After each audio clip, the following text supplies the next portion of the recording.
सच हक ते इंसाफ की आवाज number 1 south Asian news talk radio KRPI 1550 AM band के उत्ते प्रोग्राम दिलों की सांझ कुलदीप सिंह नाल सुन रहे हो। जिथे ये प्रोग्राम 1550 AM बैंड ते सुने जा रहे हैं, इंटरनेट के दुनिया के कोने कोने यही प्रोग्राम KRPI radio.com ते भी सुने जा सकता। अज के प्रोग्राम दिलों की सांझ दे विच तुहानूं मैं जिक्र कीता सी कि बड़ी अहम ते बड़ी संजीदा गलबात है जिहड़ी होण जा रही है। प्रोग्राम दे विच तुहाडी शमूलीयत भी होएगी, तुसी भी शामिल हो सकोगे।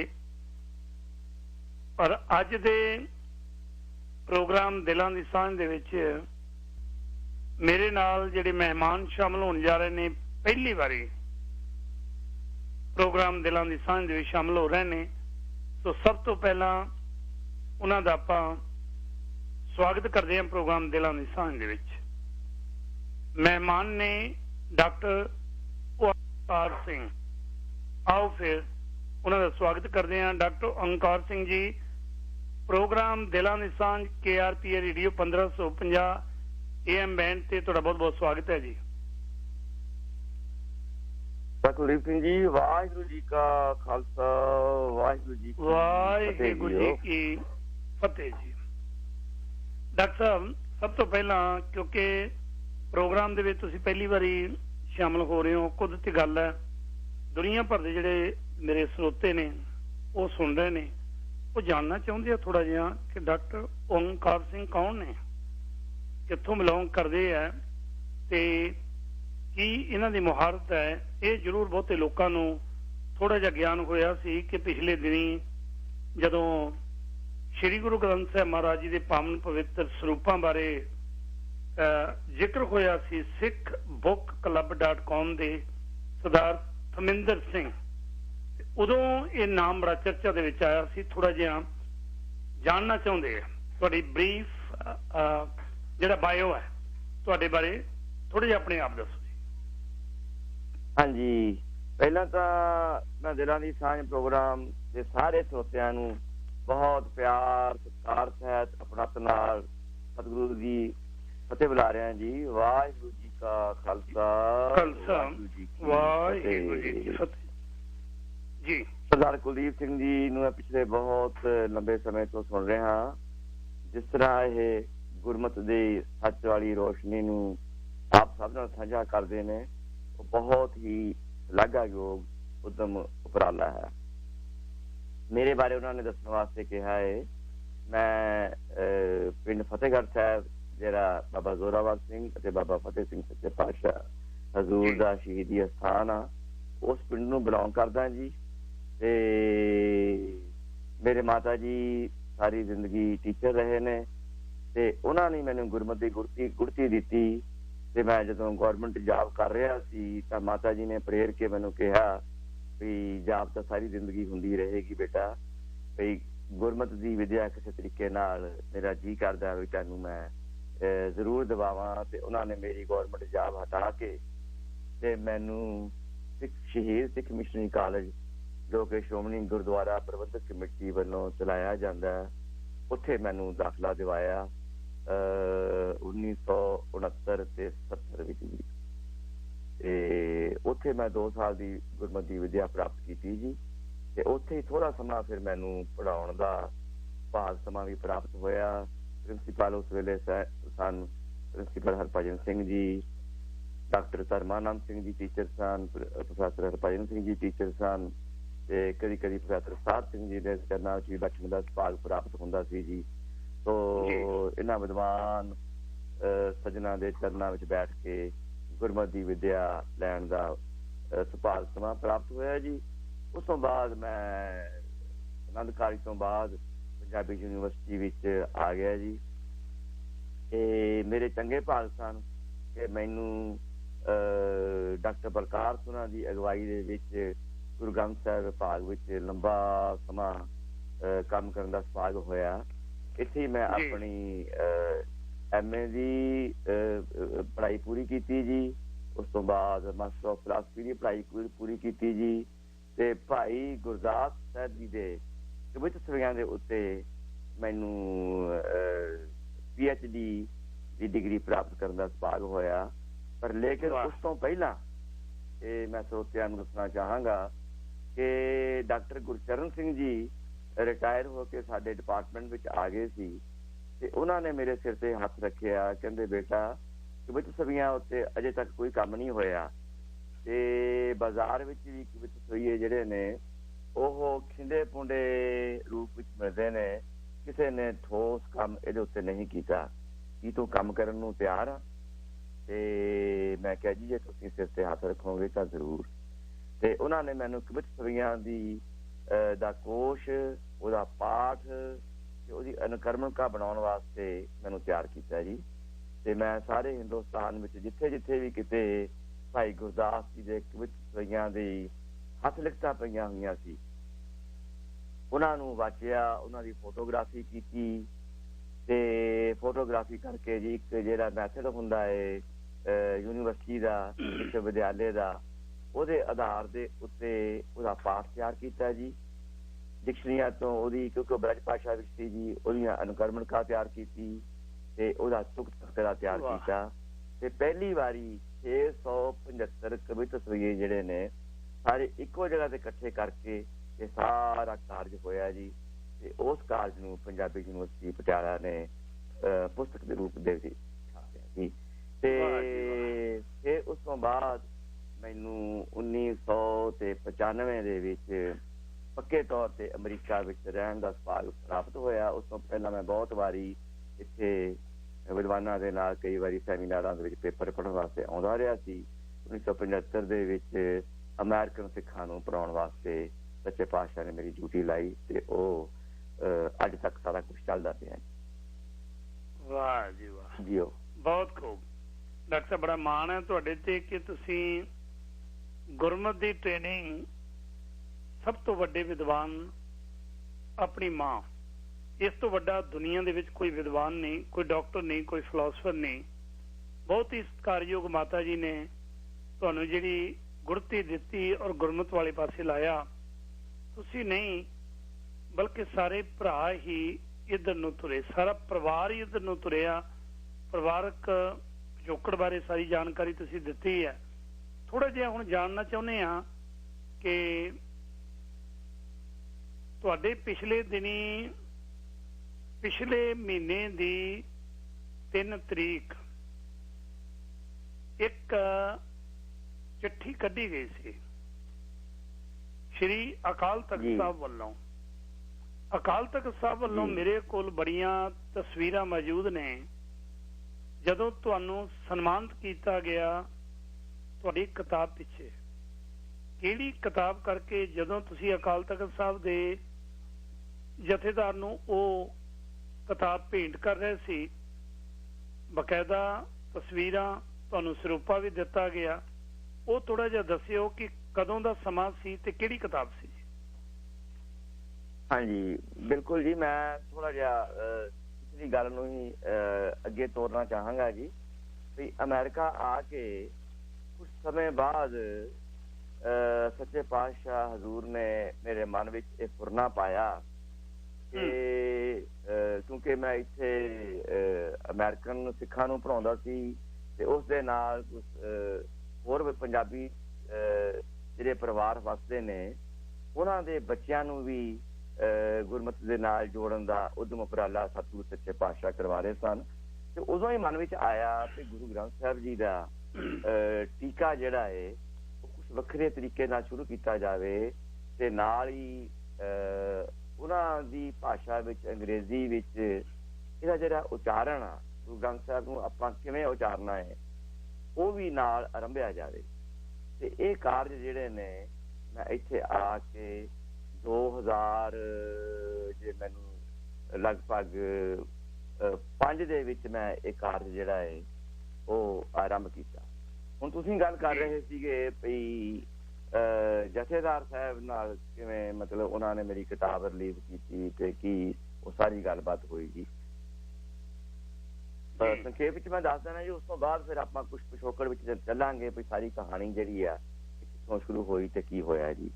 2020 ਵਿੱਚ ਮੈਨੂੰ ਅਚਾਨਕ ਹੀ ਇੰਡੀਆ ਜਾਣ ਦਾ ਮੈਨੂੰ ਮੌਕਾ ਮਿਲਿਆ ਤੇ ਉੱਥੇ ਜਦੋਂ ਗਿਆ ਤੇ ਮੈਂ ਇੱਕ ਕਿਤਾਬ ਜਿਹੜੀ ਆ ਅੰਗਰੇਜ਼ੀ ਅਤੇ ਪੰਜਾਬੀ ਦੇ ਵਿੱਚ ਅਰਦਾਸ ਦੇ ਉੱਤੇ ਗੁਰੂ ਸੱਚੇ ਪਾਤਸ਼ਾਹ ਨੇ ਲਿਖਵਾਈ ਸੀ ਜੀ। ਉਸ ਅਰਦਾਸ ਦੇ ਵਿੱਚ ਤਸਵੀਰਾਂ ਸਹਿਤ ਜਿਹੜੇ ਗਿਆਨੀ ਗਿਆਨ ਸਿੰਘ ਜੀ ਨਕਾਸ਼ ਸੀਗੇ ਨਾ, ਹਰਿਮੰਦਰ ਸਾਹਿਬ ਸਾਰੀ ਨਕਾਸ਼ੀ ਕੀਤੀ ਉਹਨਾਂ ਨੇ। ਉਹਨਾਂ ਦੇ ਜਿਹੜੇ ਪੜਪੋਤਾ ਸੀਗਾ ਉਹਦੇ ਕੋਲੋਂ ਮੈਂ ਕਾਫੀ ਤਸਵੀਰਾਂ ਬਣਵਾਈਆਂ। ਮੇਰੇ ਮਨ ਵਿੱਚ ਆਇਆ ਭਈ ਵਿਦਿਆਰਥੀਆਂ ਨੂੰ ਤੇ ਇਹਨਾਂ ਅਮਰੀਕਨਜ਼ ਨੂੰ ਤਸਵੀਰਾਂ ਸਹਿਤ ਅਰਦਾਸ ਦੀ ਗੱਲ ਜਿਹੜੀ ਆ ਉਹ ਸਾਂਝੀ ਕੀਤੀ ਜਾਵੇ। ਸੋ ਇੱਕ ਓਂਕਾਰ ਤੋਂ ਲੈ ਕੇ ਨਾਨਕ ਨਾਮ ਚੜ੍ਹਦੀ ਕਲਾ ਤੱਕ ਜਿੰਨੇ ਵੀ ਉਹ ਚ ਕਾਨਸੈਪਟ ਸੀਗੇ, ਉਸ ਕਾਨਸੈਪਟ ਦੇ ਉੱਤੇ 1.5 ਸਫ਼ਾ ਗੁਰਮੁਖੀ ਵਿੱਚ ਅਤੇ 1.5 ਸਫ਼ਾ ਅੰਗਰੇਜ਼ੀ ਵਿੱਚ ਉਹ ਕਰਕੇ ਤਸਵੀਰਾਂ ਸਹਿਤ ਉਹ ਪੁਸਤਕ ਬੜੀ ਖੂਬਸੂਰਤ ਜਿਹੜੀ ਆ ਉਹ ਛਪਵਾਈ ਗਈ। ਸਿੰਘ ਬ੍ਰਦਰਜ਼ ਵਾਲਿਆਂ ਨੇ ਉਹਨੂੰ ਛਾਪਿਆ ਜੀ। ਉਹ ਕਿਤਾਬ ਜਿਹੜੀ ਆ ਉੱਥੋਂ ਫਿਰ ਮੈਂ ਲੈ ਕੇ ਮੇਰੇ ਮਨ ਵਿੱਚ ਫੁਰਨਾ ਆਇਆ ਵੀ ਇਸ ਕਿਤਾਬ ਨੂੰ ਜਥੇਦਾਰ ਅਕਾਲ ਤਖ਼ਤ ਸਾਹਿਬ ਕੋਲੋਂ ਪਾਸੋਂ ਰਿਲੀਜ਼ ਕਰਵਾਇਆ ਜਾਵੇ। ਭਾਵੇਂ ਕਿ ਪੰਜਾਬੀ ਯੂਨੀਵਰਸਿਟੀ ਦੇ ਵਿੱਚ ਵੀ ਡਾਕਟਰ ਬਲਕਾਰ ਸਿੰਘ ਦਾ ਜਿਹੜਾ ਡਿਪਾਰਟਮੈਂਟ ਸੀਗਾ ਉਹਦੇ ਵਿੱਚ ਵੀ ਵਿਦਵਾਨਾਂ ਦੀ ਹਾਜ਼ਰੀ ਵਿੱਚ ਉਹ ਕਿਤਾਬ ਰਿਲੀਜ਼ ਕੀਤੀ ਗਈ। ਪਰ ਮੇਰੇ ਮਨ ਵਿੱਚ ਚਾਅ ਸੀਗਾ ਇਹ ਭਈ ਅਕਾਲ ਤਖ਼ਤ ਸਾਹਿਬ ਕੋਲੋਂ ਵੀ ਇਹ ਜਥੇਦਾਰ ਸਾਹਿਬ ਕੋਲੋਂ ਇਹ ਕਿਤਾਬ ਰਿਲੀਜ਼ ਕਰਵਾਈ ਜਾਏ। ਮੇਰਾ ਸੰਪਰਕ ਬਣਿਆ ਤੇ ਉੱਥੇ ਜਾ ਕੇ ਉਹ ਕਿਤਾਬ ਰਿਲੀਜ਼ ਹੋਈ। ਉਹ ਸਾਰੀਆਂ ਫੋਟੋਆਂ ਖਿੱਚੀਆਂ। ਜਥੇਦਾਰ ਸਾਹਿਬ ਨੇ ਬੜੇ ਹੀ ਖੁਸ਼ ਹੋਏ ਤੇ ਉਹਨਾਂ ਨੇ ਸੱਦਾ ਪੱਤਰ ਦਿੱਤਾ ਵੀ ਮੇਰੇ ਘਰ ਆਓ ਦਮਦਮਾ ਸਾਹਿਬ, ਉੱਥੇ ਬੈਠੋ, ਆਪਾਂ ਹੋਰ ਜਿਹੜੀਆਂ ਵਿਚਾਰਾਂ ਨੇ ਉਹ ਡੂੰਘੀਆਂ ਵਿਚਾਰਾਂ ਅੱਗੇ ਤੋਰਾਂਗੇ। ਤੁਸੀਂ ਅਮਰੀਕਾ 'ਚ ਪੜ੍ਹਦੇ ਹੋ, ਪੜ੍ਹਾਉਂਦੇ ਹੋ ਤੇ ਉੱਥੇ ਤੁਹਾਡਾ ਸੰਪਰਕ ਪੰਜਾਬੀ ਕਮਿਊਨਿਟੀ ਨਾਲ ਆ ਤੇ ਆਪਾਂ ਹੋਰ ਡੂੰਘੀਆਂ ਵਿਚਾਰਾਂ ਜਿਹੜੀਆਂ ਉੱਥੇ ਬੈਠ ਕੇ ਕਰਦੇ ਹਾਂ ਜੀ। ਇਹਦਾ ਕਾਰਨ ਡਾਕਟਰ ਸਾਹਿਬ ਇਹ ਸੀ ਕਿ ਦੁਨੀਆ ਭਰ ਦੇ ਜਿਹੜੇ ਸਰੋਤੇ ਨੇ ਉਹਨਾਂ ਨੂੰ ਇਹ ਪਤਾ ਲੱਗੇ ਕਿ ਡਾਕਟਰ ਓਂਕਾਰ ਸਿੰਘ ਕੌਣ ਨੇ, ਕੀ ਪਿਛੋਕੜ ਹੈ, ਕੀ ਮਿਹਨਤ ਕੀਤੀ, ਕਿਹੜੀਆਂ ਲਿਖਤਾਂ ਲਿਖੀਆਂ। ਜਿਹੜੀ ਕਿਤਾਬ ਤੁਸੀਂ ਸਿੰਘ ਸਾਹਿਬ ਜਥੇਦਾਰ ਗਿਆਨੀ ਹਰਪ੍ਰੀਤ ਸਿੰਘ ਉਹਨਾਂ ਨੂੰ ਭੇਂਟ ਕੀਤੀ, ਬਕਾਇਦਾ ਉਹਨਾਂ ਨੇ ਉਹ ਕਿਤਾਬ ਪੜ੍ਹੀ ਵੀ। ਉਸ ਕਿਤਾਬ ਦਾ ਨਾਮ ਕੀ ਸੀ ਜੀ? ਉਸ ਕਿਤਾਬ ਦਾ ਨਾਂ ਤਾਂ ਅਰਦਾਸ ਸੀ ਜੀ। ਉਹ ਅਰਦਾਸ ਹੀ ਰੱਖਿਆ ਸੀ। ਹਾਂ ਜੀ, ਅਰਦਾਸ ਸੀ ਕਿਤਾਬ ਦਾ ਨਾਂ ਜੀ ਬਸ। ਤੇ ਪਰ ਉਹਦੇ ਅੰਦਰ ਉਹ ਪੌਣੇ 300 ਸਫ਼ਿਆਂ ਦੀ ਕਿਤਾਬ ਸੀ ਜੀ ਉਹ। ਤੇ ਉਸ ਦੇ ਵਿੱਚ ਜਿਵੇਂ ਮੈਂ ਪਹਿਲਾਂ ਜ਼ਿਕਰ ਕੀਤਾ ਹੈ ਸਿਰਫ ਅਰਦਾਸ ਦੇ ਬਾਰੇ ਹੀ ਸੀਗਾ। ਉਹਦੇ ਵਿੱਚ ਹੋਰ ਕੋਈ ਗੱਲ ਨਹੀਂ ਸੀਗੀ। ਵੀ ਇੱਕ ਓਂਕਾਰ ਤੋਂ ਲੈ ਕੇ ਅਖੀਰ ਤੱਕ ਜਿੰਨੇ ਵੀ ਕਾਨਸੈਪਟ ਅਰਦਾਸ ਵਿੱਚ ਆਉਂਦੇ ਨੇ ਉਹ ਸੀਗੇ। ਤੇ ਉਹਦਾ ਇਸ ਗੱਲ ਨਾਲ ਕੋਈ ਤਲਕ ਨਹੀਂ, ਜਿਹੜੀ ਗੱਲ ਪਿੱਛੋਂ ਕਹਾਣੀ ਜਿਹੜੀ ਸਾਰੀ ਸ਼ੁਰੂ ਹੋ ਗਈ ਉਹਦੇ ਨਾਲ ਉਹਦਾ ਕੋਈ ਤਲਕ ਨਹੀਂ। ਪਰ ਇਸ ਕਿਤਾਬ ਨੂੰ ਜਦੋਂ ਰਿਲੀਜ਼ ਕੀਤਾ ਜਥੇਦਾਰ ਸਾਹਿਬ ਬੜੇ ਖੁਸ਼ ਹੋਏ ਤੇ ਅਗਲੇ ਪ੍ਰੋਗਰਾਮ ਜਿਹੜੇ ਸੀਗੇ ਉਹ ਉਹਨਾਂ ਨੇ ਫਿਰ ਮੇਰੇ ਨਾਲ ਬੈਠ ਕੇ ਬਣਾਏ। ਉਹਦੇ ਵਿੱਚ ਪ੍ਰੋਫੈਸਰ ਮਨਜੀਤ ਸਿੰਘ, ਅਮਰਜੀਤ ਸਿੰਘ ਗਰੇਵਾਲ ਤੇ ਹੋਰ ਵਿਦਵਾਨਾਂ ਨੂੰ ਵੀ ਬਿਠਾਇਆ ਤੇ ਉਹਨਾਂ ਨੇ ਕਿਹਾ ਵੀ ਸੰਸਾਰ ਪੱਧਰ ਦੇ ਉੱਤੇ ਆਪਾਂ ਕੋਈ ਪ੍ਰੋਗਰਾਮ ਜਿਹੜਾ ਹੈ ਐਜੂਕੇਸ਼ਨ ਦਾ ਸ਼ੁਰੂ ਕਰੀਏ। ਤੇ ਉੱਥੇ ਬੈਠਿਆਂ ਹੀ 3 ਦਿਨ ਮੈਂ ਉਹਨਾਂ ਦੇ ਘਰ ਰਿਹਾ ਉੱਥੇ ਦਮਦਮਾ ਸਾਹਿਬ ਜੀ। ਇਹ ਵਿਦਵਾਨ ਵੀ ਉੱਥੇ ਆ ਗਏ। ਉੱਥੇ ਬੈਠਿਆਂ ਸੰਸਥਾ ਆਰਗੇਨਾਈਜ਼ ਹੋਈ ਨਾਨਕ ਨਿਰਮਲ ਪੰਥ। ਤੇ ਉੱਥੇ ਬੈਠੇ ਨਹੀਂ ਮੈਂ ਲੀਗਲ ਜ਼ੂਮ ਦੇ ਉੱਤੇ ਉਹ ਨਾਂ ਜਿਹੜਾ ਹੈ ਰਜਿਸਟਰ ਕਰਵਾ ਦਿੱਤਾ ਤੇ ਉੱਥੋਂ ਫਿਰ ਇਹ ਸਰਗਰਮੀਆਂ ਮੈਂ ਅਮਰੀਕਾ 'ਚ ਆ ਕੇ ਨਾਨਕ ਨਿਰਮਲ ਪੰਥ ਦੀਆਂ ਜਿਹੜੀਆਂ ਉਹ ਸ਼ੁਰੂ ਕੀਤੀਆਂ ਤੇ ਲਗਾਤਾਰ ਜਥੇਦਾਰ ਸਾਹਿਬ ਨਾਲ ਮੀਟਿੰਗਾਂ ਹੁੰਦੀਆਂ ਰਹੀਆਂ ਜ਼ੂਮ ਦੇ ਉੱਤੇ ਤੇ ਉਹ ਪ੍ਰੋਗਰਾਮ ਜਿਹੜਾ ਹੈ ਅੱਗੋਂ ਬਣਦੇ ਰਹੇ। ਪਤਾ ਨਹੀਂ ਕਿਹੜੇ ਕਾਰਨਾਂ ਕਰਕੇ, ਕਿਹੜੇ ਦਬਾਅ ਅਧੀਨ ਉਹ ਸਾਰਾ ਪ੍ਰੋਗਰਾਮ ਫਿਰ ਜਿਹੜਾ ਹੈ ਤਾਰਪੀਡੋ ਹੋ ਗਿਆ, ਉਹਨੂੰ ਠੱਪਿਆ ਗਿਆ। ਤੇ ਮੈਂ ਇਸੇ ਹੀ ਸਮੇਂ ਉਹਨਾਂ ਨੂੰ ਜਿਹੜਾ ਆਪਣਾ ਗੁਰੂ ਗ੍ਰੰਥ ਸਾਹਿਬ ਜੀ ਦਾ ਟੀਕਾ ਅਤੇ ਉਚਾਰਨ ਵਾਲਾ ਸ੍ਰੀ ਗੁਰੂ ਗ੍ਰੰਥ ਸਾਹਿਬ ਦੀ ਬਾਣੀ ਨੂੰ ਉਚਾਰਨ ਵਾਲਾ ਪ੍ਰੋਜੈਕਟ ਆ, ਉਹ ਹੀ ਉਹਨਾਂ ਨਾਲ ਸਾਂਝਾ ਕੀਤਾ ਤੇ ਉਹ ਖੁਸ਼ ਹੋਏ। ਬਾਅਦ ਵਿੱਚ ਜਿਹੜੀ ਇਹ ਕਹਾਣੀ ਜਿੱਥੋਂ ਸ਼ੁਰੂ ਹੋਈ ਨਾ ਜੀ, ਉਹ ਮੈਂ ਆਪਾਂ ਬਾਅਦ ਵਿੱਚ ਸਾਂਝੀ ਕਰਾਂਗੇ ਜੀ। ਮੈਂ ਇਹ ਇਸੇ ਕਰਕੇ ਡਾਕਟਰ ਸਾਹਿਬ ਮੈਂ ਅਗਲੀ ਕਹਾਣੀ ਹੈ ਜਿਹੜੀ ਉਹ ਤੁਹਾਡੇ ਤੋਂ ਬ੍ਰੇਕ ਤੋਂ ਬਾਅਦ ਮੈਂ ਜਾਣਨੀ ਚਾਹਾਂਗਾ, ਕਿਉਂਕਿ ਮੇਰੇ ਕੋਲ ਉਹਨਾਂ ਦਿਨਾਂ ਦੇ ਵਿੱਚ ਇੱਕ ਚਿੱਠੀ ਪਹੁੰਚੀ ਸੀ ਤੁਹਾਨੂੰ ਜੀ।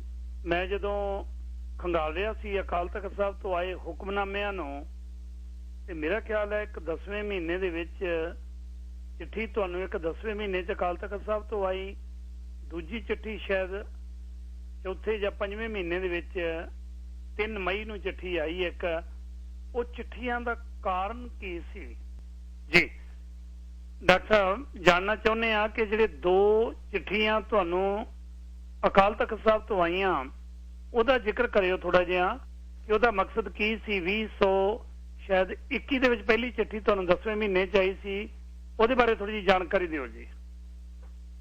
ਹਾਂਜੀ ਬਿਲਕੁਲ ਜੀ, ਮੈਂ ਬਿਲਕੁਲ ਤੁਸੀਂ ਠੀਕ ਕਹਿ ਰਹੇ ਹੋ। ਇਹ ਦੋਨੋਂ ਚਿੱਠੀਆਂ ਮੈਨੂੰ ਆਈਆਂ ਸੀ ਜੀ, ਤੇ ਇਹਦੇ ਵਾਸਤੇ ਮੈਂ ਥੋੜਾ ਜਿਹਾ ਸਰੋਤਿਆਂ ਨਾਲ ਦੀ ਜਾਣਕਾਰੀ ਵਾਸਤੇ ਥੋੜਾ ਜਿਹਾ ਆਪਾਂ ਪਿਛੋਕੜ ਚ ਚੱਲਾਂਗੇ ਵੀ ਇਹ ਗੱਲ ਕੀ ਹੈ, ਪ੍ਰੋਜੈਕਟ ਕੀ ਹੈਗਾ, ਕਿਵੇਂ ਸ਼ੁਰੂ ਹੋਇਆ। ਜਿਵੇਂ ਆਪਾਂ ਸਾਰੇ ਜਾਣਦੇ ਹਾਂ ਵੀ ਬ੍ਰਾਹਮਣ ਜਿਹੜਾ ਸੀ ਨਾ ਸਾਡੇ ਸਮਾਜ ਦਾ ਬੜਾ ਹੀ ਚਲਾਕ ਬੰਦਾ ਸੀਗਾ। ਉਹਨੇ ਕੀ ਕੀਤਾ ਵੀ ਆਪਣਾ ਹਲਵਾ ਮਾਂਡਾ ਚਲਾਉਣ ਲਈ ਨਾ ਧਰਮ ਨੂੰ ਧੰਦਾ ਬਣਾ ਲਿਆ, ਤੇ ਇਹਦੇ ਤੇ ਆਪਣੀ ਮਨਾਪਲੀ ਕਾਇਮ ਕਰਨ ਲਈ ਇੱਕ ਲੂੰਬੜ ਚਾਲਾਂ ਚੱਲਣੀਆਂ ਸ਼ੁਰੂ ਕੀਤੀਆਂ। ਕਹਿੰਦਾ ਜੀ ਜਿਹੜੀ ਸੰਸਕ੍ਰਿਤ ਹੈ ਇਹ ਦੇਵ ਭਾਸ਼ਾ ਹੈ, ਜੇ ਆਪਾਂ ਕਿਸੇ ਨੇ ਰੱਬ ਦੀ ਗੱਲ ਕਰਨੀ ਆ, ਪੜ੍ਹਨੀ ਆ, ਸੁਣਨੀ ਆ, ਤਾਂ ਉਹਦੇ ਵਾਸਤੇ ਸਿਰਫ ਇਹੋ ਹੀ ਭਾਸ਼ਾ ਪ੍ਰਵਾਨ ਆ। ਤੇ ਨਾਲ ਉਹਨੇ ਚਲਾਕੀ ਇਹ ਕੀਤੀ ਭਈ ਸਟੇਟ ਨਾਲ ਗੱਲ ਧੁੱਪ ਕਰ ਲਈ ਤੇ ਆਪਣਾ ਸਾਰਾ ਜਿਹੜਾ ਧੰਦਾ ਚਲਾਉਣ ਦੇ ਵਾਸਤੇ। ਤੇ ਗੁਰੂ ਨਾਨਕ ਸੱਚੇ ਪਾਤਸ਼ਾਹ ਹਜ਼ੂਰ ਨੇ ਉਹਦੀ ਇਹ ਮਨਾਪਲੀ ਨੂੰ ਤੋੜਨ ਲਈ ਉਹਦੀ ਭਾਸ਼ਾ ਵਾਲੀ ਜਿਹੜੀ ਕੰਧ ਸੀ ਉਹਨੂੰ ਵੀ ਭੰਨਿਆ, ਤੇ ਉਹਨਾਂ ਨੇ ਕਿਹਾ ਵੀ ਭਾਈ ਜੇ ਰੱਬ ਦੀਆਂ ਗੱਲਾਂ ਕਰਨੀਆਂ ਨੇ, ਜੇ ਹਜ਼ੂਰ ਨਾਲ ਜੁੜਨਾ ਹੈ ਤੇ ਕੋਈ ਜ਼ਰੂਰੀ ਨਹੀਂ ਕੋਈ ਸੰਸਕ੍ਰਿਤ ਭਾਸ਼ਾ ਵਿੱਚ ਹੀ ਗੱਲ ਕੀਤੀ ਜਾਵੇ।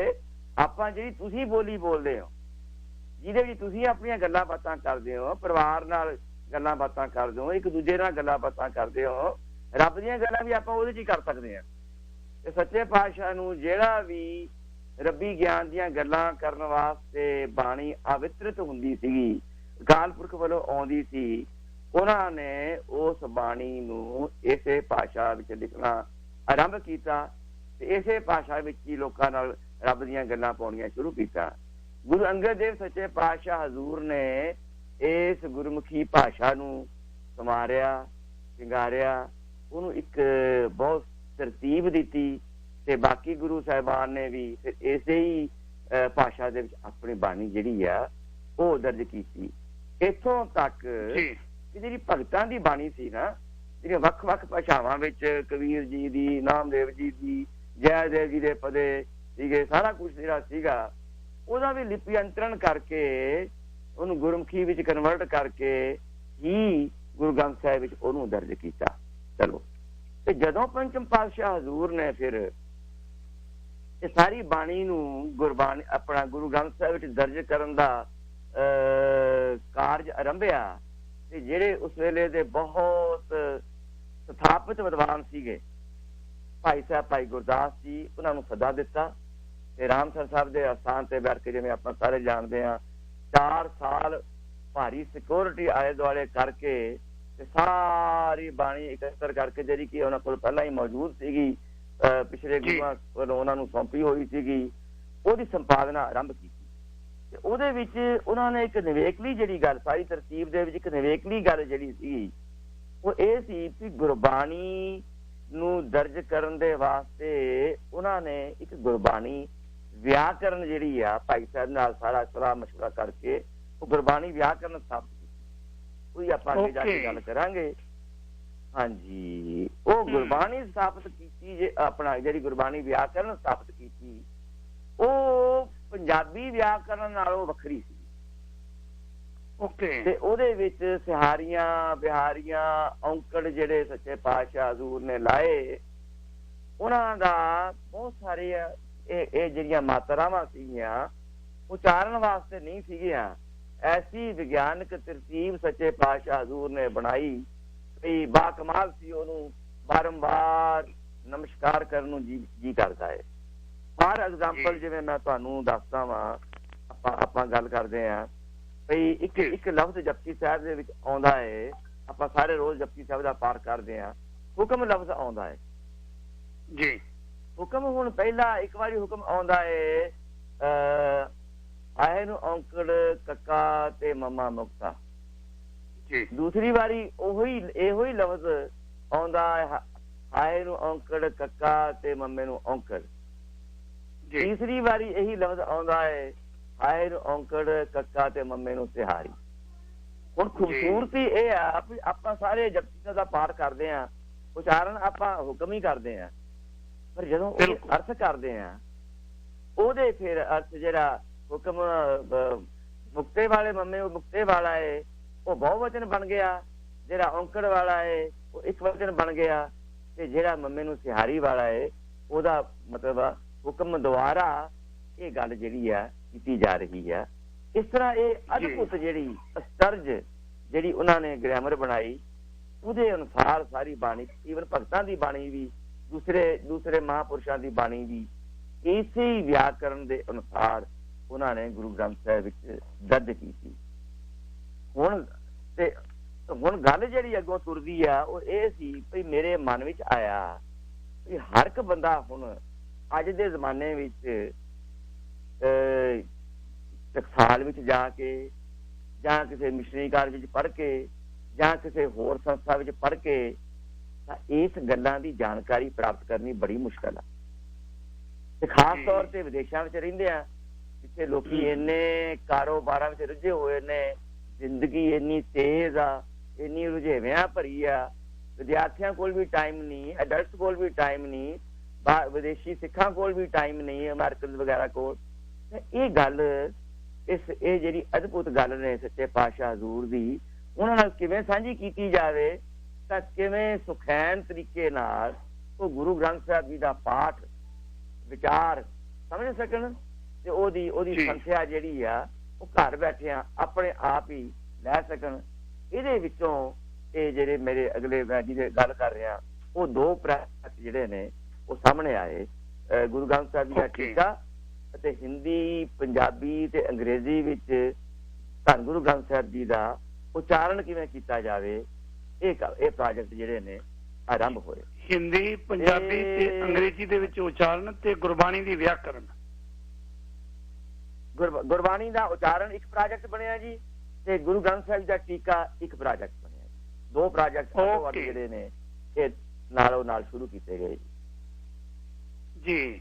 ਤੇ ਮੈਨੂੰ ਫਿਰ ਹਾਂਜੀ ਇਸ ਪ੍ਰੋਜੈਕਟ ਦੇ ਵਿੱਚ ਬੜੇ ਵਧੀਆ ਤੁਹਾਡੇ ਪ੍ਰੋਜੈਕਟ ਇਹ ਚੱਲ ਰਹੇ ਸੀ। ਅਚਨਚੇਤ ਜਿਹੜੀ ਤੁਹਾਨੂੰ ਚਿੱਠੀ ਆਉਂਦੀ ਹੈ ਇਹਨਾਂ ਪ੍ਰੋਜੈਕਟਾਂ ਦੇ ਉੱਤੇ, ਕਿਉਂਕਿ ਵਿਦਵਾਨਾਂ ਤੋਂ ਲਈ ਹੋਈ ਟ੍ਰੇਨਿੰਗ ਔਰ ਪੁਰਾਣੇ ਜਿਹੜੇ ਸਾਰੇ ਪੁਰਾਤਨ ਬੀੜਾਂ ਦੇ ਖਰੜੇ ਸੀ ਉਹਨਾਂ ਨੂੰ ਦੇਖ ਕੇ ਤੁਸੀਂ ਉਹਦੇ ਉੱਤੇ ਕੰਮ ਕਰ ਰਹੇ ਸੀ। ਇਹ ਚਿੱਠੀ ਜਿਹੜੀ ਪਹਿਲੀ 2021 10ਵੇਂ ਮਹੀਨੇ ਚ ਆਉਂਦੀ ਹੈ, ਤੁਹਾਨੂੰ ਮਾਫ ਕਰਨਾ 9ਵੇਂ ਮਹੀਨੇ ਚ ਜੀ, 9ਵੇਂ ਚ ਜਾਂ 10ਵੇਂ ਚ, 9/10/2021 ਨੂੰ ਕੋਈ ਚਿੱਠੀ ਜਿਹੜੀ ਤੁਹਾਨੂੰ ਆਉਂਦੀ ਹੈ, ਉਹ ਚਿੱਠੀ ਕਿਸ ਮਕਸਦ ਲਈ ਆਉਂਦੀ ਹੈ ਜੀ? ਹਾਂਜੀ ਜਿਵੇਂ ਸਦਾ ਕੁਲਦੀਪ ਸਿੰਘ ਜੀ ਮੈਂ ਤੁਹਾਡੇ ਨਾਲ ਪਹਿਲਾਂ ਜ਼ਿਕਰ ਕੀਤਾ ਵੀ 2020 ਵਿੱਚ ਮੈਨੂੰ ਕਿਸੇ ਘਰੋਗੀ ਕਾਰਜ ਲਈ ਇੰਡੀਆ ਜਾਣ ਦਾ ਮੌਕਾ ਮਿਲਿਆ ਜੀ। ਜਦੋਂ ਇੰਡੀਆ ਜਾਣ ਦਾ ਮੌਕਾ ਮਿਲਿਆ ਤੇ ਮੇਰੇ ਮਨ ਵਿੱਚ ਇਹ ਸੰਕਲਪ ਆਇਆ ਕਿ ਇਸ ਗੁਰਬਾਣੀ ਉਚਾਰਨ ਵਾਲੇ ਪ੍ਰੋਜੈਕਟ ਨੂੰ ਮੈਂ ਇੱਥੋਂ ਯੂਨੀਵਰਸਿਟੀ ਦੇ ਵਿਦਵਾਨਾਂ ਨਾਲ ਸਾਂਝਾ ਕਰਾਂ। ਤੇ ਮੈਂ ਡਾਕਟਰ ਬਲਕਾਰ ਸਿੰਘ ਕੋਲ ਗਿਆ ਜੀ, ਤੇ ਦੋ ਵਿਦਵਾਨ ਸੀਗੇ ਜਿਹੜੇ ਲਿੰਗੁਇਸਟਿਕ ਦੇ ਮਾਹਰ ਸੀ ਜੀ, ਉਹ ਹਰਜੀਤ ਗਿੱਲ ਹੋਣੀ ਤੇ ਡਾਕਟਰ ਮੁਖਤਿਆਰ ਸਿੰਘ ਜੀ ਗਿੱਲ। ਇਹ ਦੋਨੋਂ ਹੀ ਲਿੰਗੁਇਸਟਿਕ ਦੇ ਸਥਾਪਤ ਵਿਦਵਾਨ ਸੀ ਤੇ ਗੁਰੂ ਗ੍ਰੰਥ ਸਾਹਿਬ ਜੀ ਦੀ ਬਾਣੀ ਦਾ ਲਿਪਿਅੰਤਰਨ ਕਰ ਰਹੇ ਸੀ ਅੰਗਰੇਜ਼ੀ ਦੇ ਵਿੱਚ। ਤੇ ਮੈਂ ਉਹਨਾਂ ਦੇ ਘਰ ਗਿਆ, ਮੈਨੂੰ ਡਾਕਟਰ ਮੁਖਤਿਆਰ ਸਿੰਘ ਗਿੱਲ ਹੋਣੀ, ਡਾਕਟਰ ਹਰਜੀਤ ਗਿੱਲ ਉਹਨਾਂ ਦੇ ਘਰ ਲੈ ਗਏ ਤੇ ਉਹਨਾਂ ਨਾਲ ਮੈਂ ਆਪਣਾ ਵਿਚਾਰ ਵੀ ਸਾਂਝਾ ਕੀਤਾ। ਤੇ ਉਹ ਕਹਿੰਦੇ ਵੀ ਅਸੀਂ ਵੀ ਲਿਪਿਅੰਤਰਨ ਕਰ ਰਹੇ ਹਾਂ। ਤੇ ਮੈਂ ਉਹਨਾਂ ਨੂੰ ਕਿਹਾ ਵੀ ਤੁਸੀਂ ਮੈਨੂੰ ਉਹ ਲਿਪਿਅੰਤਰਨ ਦਿਖਾਓਗੇ। ਉਹਨਾਂ ਨੇ ਮੈਨੂੰ ਉਹਦੀ ਪੋਥੀ ਵੀ ਭੇਂਟ ਕੀਤੀ ਤੇ ਦੱਸਿਆ। ਤੇ ਉਹਦੇ ਵਿੱਚ ਜਿਹੜੀ ਮੈਂ ਗੱਲ ਉਹਨਾਂ ਨਾਲ ਸਾਂਝੀ ਕੀਤੀ, ਮੈਂ ਕਿਹਾ ਡਾਕਟਰ ਸਾਹਿਬ ਜੀ, ਤੁਸੀਂ ਜਿਹੜਾ ਲਿਪਿਅੰਤਰਨ ਯੂਨੀਵਰਸਿਟੀ ਵੱਲੋਂ ਕਰ ਰਹੇ ਹੋ, ਇਹਦੇ ਵਿੱਚ ਤੁਸੀਂ ਉਚਾਰਨ ਜਿਹੜਾ ਹੈ ਉਹ ਔਂਕੜ ਤੇ ਸਿਹਾਰੀਆਂ ਲਗਾ ਕੇ ਕਰ ਰਹੇ ਆ। ਜਿਹੜੇ ਵਿਦੇਸ਼ਾਂ ਦੇ ਵਿਦਿਆਰਥੀ ਹੋਣਗੇ ਜਾਂ ਅੰਗਰੇਜ਼ੀ ਜਾਣਨ ਵਾਲੇ ਹੋਣਗੇ, ਉਹ ਤਾਂ ਉਚਾਰਨ ਕਰਨਗੇ ਫਿਰ ਸੱਤੀ ਨਾਮੂ ਕਰਤਾ ਪੁਰਖੂ। ਉਹ ਤੁਸੀਂ ਤਾਂ ਜਿਹੜਾ ਔਂਕੜ ਆ ਯੂ ਨਾਲ ਲਿਖ ਦਿੱਤਾ, ਸਿਹਾਰੀ ਆਈ ਨਾਲ ਲਿਖ ਦਿੱਤੀ, ਤਾਂ ਉਚਾਰਨ ਹੋਏਗਾ। ਤੇ ਇਹ ਤਾਂ ਫਿਰ ਇਹਦਾ ਫਿਰ ਕਿਸ ਤਰ੍ਹਾਂ, ਇਹਦਾ ਤੇ ਹੱਲ ਨਹੀਂ। ਉਹ ਕਹਿੰਦੇ ਵੀ ਡਾਕਟਰ ਓਂਕਾਰ ਸਿੰਘ ਜੀ, ਭਈ ਅਸੀਂ ਇਹ ਜਿਹੜਾ ਜੋਖਮ ਆ ਅਸੀਂ ਨਹੀਂ ਉਠਾ ਸਕਦੇ। ਭਈ ਜੇ ਮੈਂ ਮਤਲਬ ਔਂਕੜ ਤੇ ਸਿਹਾਰੀ ਇੱਥੇ ਅੰਗਰੇਜ਼ੀ ਵਿੱਚ ਯੂ ਤੇ ਆਈ ਦੇ ਨਾਲ ਤੇ ਹੋਰ ਤਰੀਕਿਆਂ ਨਾਲ ਨਹੀਂ ਲਗਾਉਂਦਾ ਤਾਂ ਮੇਰੇ ਤੇ ਇਲਜ਼ਾਮ ਲੱਗ ਜਾਣਾ ਹੈ ਵੀ ਦੇਖੋ ਜੀ, ਹਰਜੀਤ ਗਿੱਲ ਨੇ, ਡਾਕਟਰ ਮੁਖਤਿਆਰ ਸਿੰਘ ਗਿੱਲ ਨੇ ਗੁਰਬਾਣੀ ਬਦਲ ਦਿੱਤੀ। ਤੇ ਸਿੱਖਾਂ ਤੋਂ ਡਰਦੇ ਮੈਂ ਇਹ ਕੰਮ ਅਸੀਂ ਇਸ ਤਰੀਕੇ ਨਾਲ ਹੀ ਕਰ ਰਹੇ ਹਾਂ। ਤੇ ਉਹਨਾਂ ਨੇ ਮੈਨੂੰ ਪੋਥੀ ਵੀ ਦਿੱਤੀ ਤੇ ਗੱਲ ਮੈਂ ਅੰਦਰ ਉਹਨਾਂ ਨਾਲ ਫਿਰ ਆਪਣੀ ਵਾਲੀ ਮੈਂ ਕਿਹਾ ਜੀ ਮੈਂ ਇਸ ਤਰ੍ਹਾਂ ਕਰਨ ਦਾ ਪੰਜਾਬੀ ਗੁਰਮੁਖੀ ਦੇ ਵਿੱਚ ਤੇ ਹਿੰਦੀ ਵਿੱਚ ਤੇ ਅੰਗਰੇਜ਼ੀ ਵਿੱਚ ਮੇਰੇ ਮਨ ਵਿੱਚ ਵਿਚਾਰ ਆਉਂਦਾ।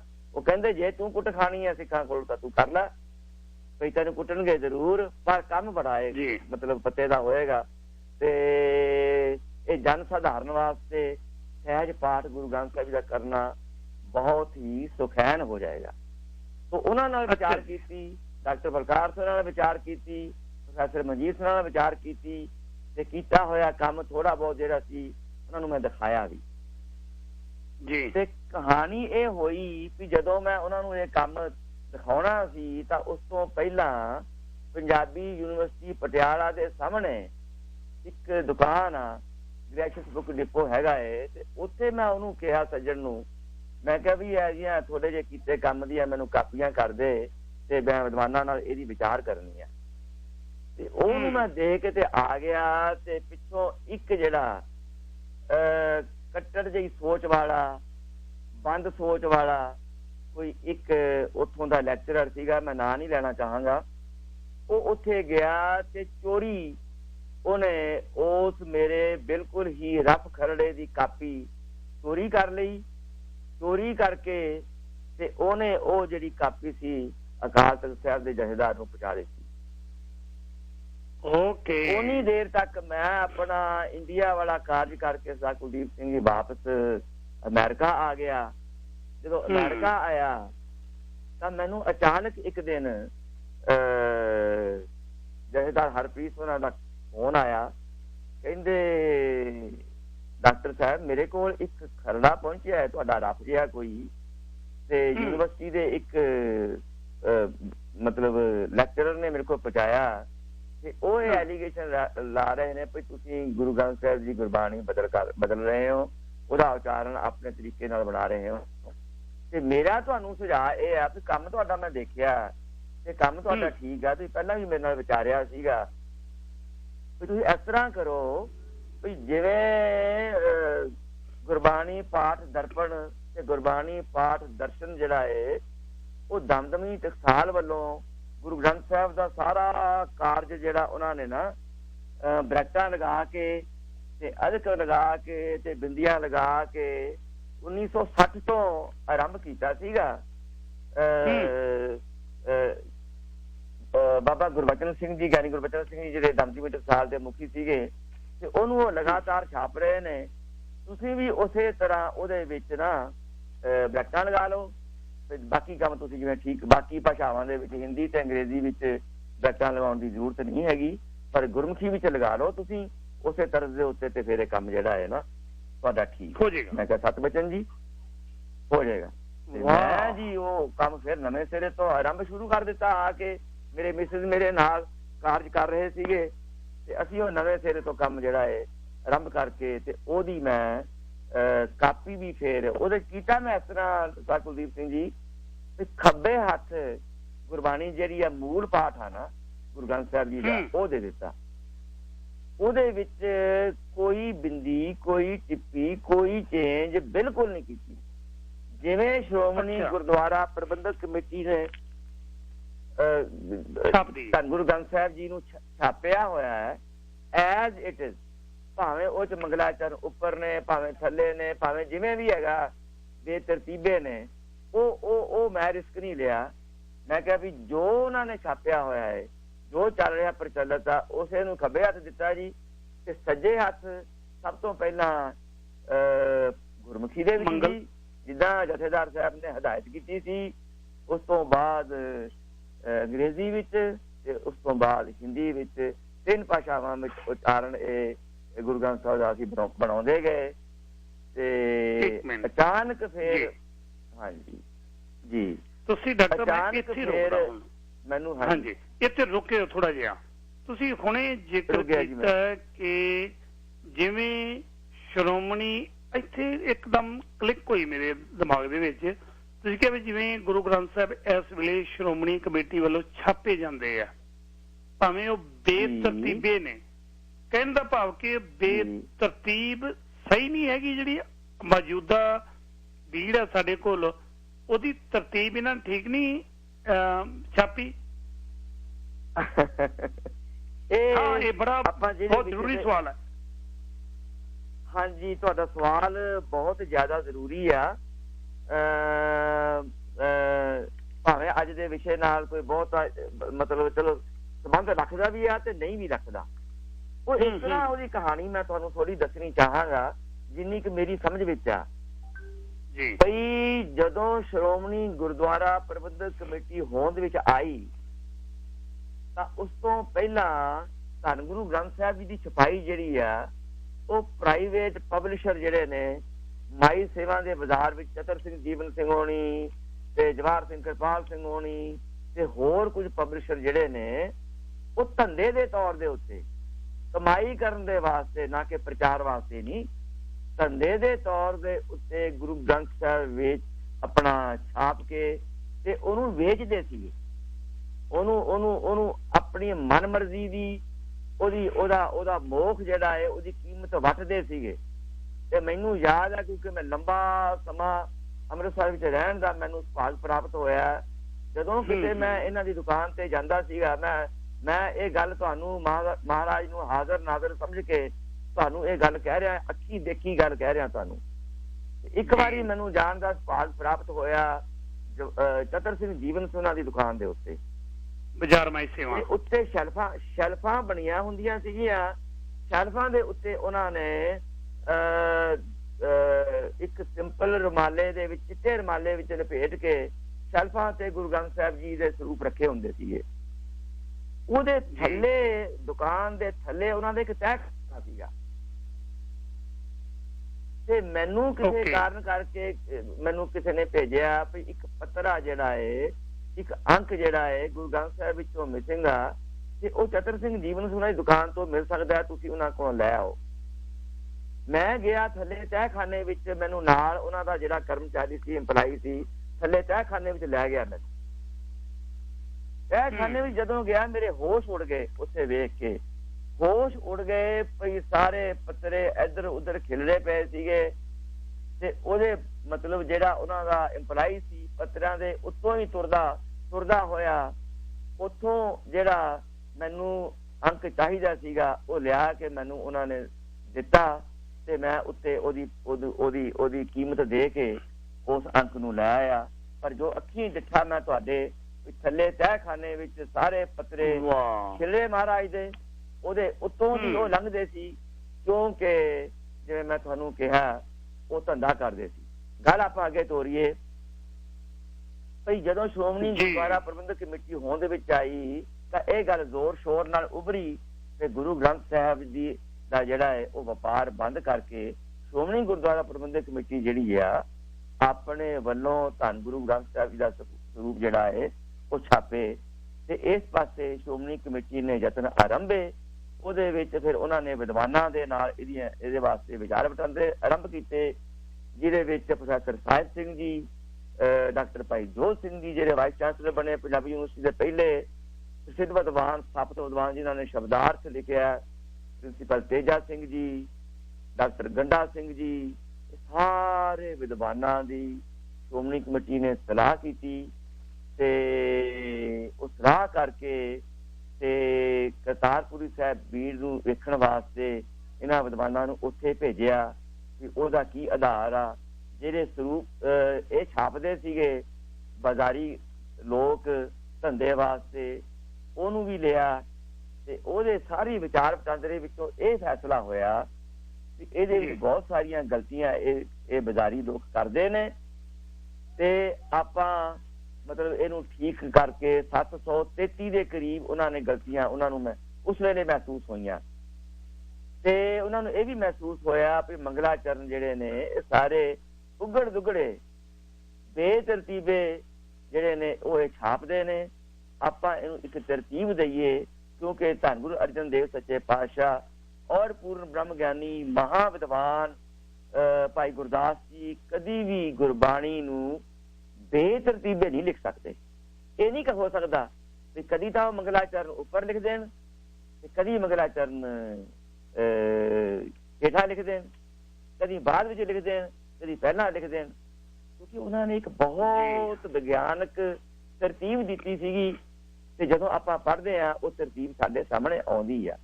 ਔਰ ਅਜੋਕੇ ਵਿਦਵਾਨ ਨੇ ਇਹਦੇ ਬਾਰੇ ਬਹੁਤ ਸਾਰੀਆਂ ਪੁਸਤਕਾਂ ਵੀ ਲਿਖੀਆਂ। ਡਾਕਟਰ ਜੋਤ ਹੋਰਾਂ ਨੇ ਪੁਸਤਕ ਲਿਖੀ ਕਰਤਾਰਪੁਰੀ ਬੀੜ ਦੇ ਦਰਸ਼ਨ ਹੋਇਆ। ਇਹ ਜੀ ਫਿਰ ਸਾਰੇ ਵਿਚਾਰ ਵਟਾਂਦਰੇ ਦੇ ਉਪਰੰਤ ਇੱਥੇ ਡਾਕਟਰ ਸਾਹਿਬ ਤੁਹਾਨੂੰ ਥੋੜਾ ਜਿਹਾ ਇੰਟਰਪਟ ਕਰਨਾ ਚਾਹਨਾ, ਰੋਕਣਾ ਚਾਹਨਾ। ਇਹ ਕਿਹੜੇ ਸਨ ਦੀ ਗੱਲ ਹੈ ਜਦੋਂ ਜਿਹੜੇ ਮੰਗਲ ਨੇ ਇਹ ਤਬਦੀਲ ਕੀਤੇ ਗਏ? ਤੁਸੀਂ ਜ਼ਿਕਰ ਕੀਤਾ 1960 ਦੇ ਵਿੱਚ ਜਦੋਂ, ਕਿਉਂਕਿ ਗੁਰਬਾਣੀ ਪਾਠ ਦਰਸ਼ਨ, ਗੁਰਬਾਣੀ ਪਾਠ ਦਰਪਣ ਦੋਨੇ ਮੈਂ ਪੜ੍ਹੇ ਆ, ਉਹਨਾਂ ਦੇ ਵਿੱਚ ਜ਼ਿਕਰ ਕੀਤਾ ਸੀ ਬਕਾਇਦਾ ਕਿ 733 ਮਤਭੇਦ ਨੇ ਤੇ ਉਹਨਾਂ ਮਤਭੇਦਾਂ ਦਾ ਜ਼ਿਕਰ ਉਹਨਾਂ ਕਿਤਾਬਾਂ 'ਚ ਆਇਆ ਵੀ ਕਿ ਜਦੋਂ ਦੁਬਾਰਾ ਸ਼੍ਰੋਮਣੀ ਗੁਰਦੁਆਰਾ ਪ੍ਰਬੰਧਕ ਕਮੇਟੀ ਬੀੜਾਂ ਨੂੰ ਛਾਪਣ ਲੱਗੀ, ਇਹ ਕਦੋਂ ਪਹਿਲੀ ਵਾਰੀ ਬਾਜ਼ਾਰ ਮਾਈ ਸੇਵਾ ਤੋਂ ਨਿਕਲ ਕੇ ਪ੍ਰਿੰਟਿੰਗ ਦਾ ਸਾਰਾ ਕੰਮ ਕਿਹੜੇ ਵਰ੍ਹੇ ਦੇ ਵਿੱਚ ਸ਼੍ਰੋਮਣੀ ਗੁਰਦੁਆਰਾ ਪ੍ਰਬੰਧਕ ਕਮੇਟੀ ਕੋਲ ਆਉਂਦਾ ਹੈ? ਸਵਾਲ ਨੰਬਰ 1।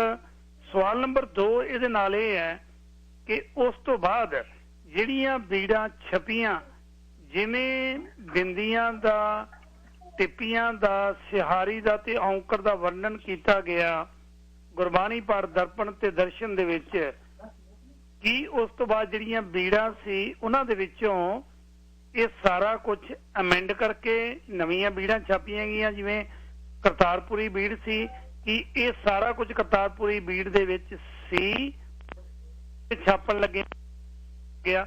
ਇਹ ਗੱਲਬਾਤ ਹੋਏਗੀ ਵਪਾਰਕ ਸੰਦੇਸ਼ ਤੋਂ ਬਾਅਦ।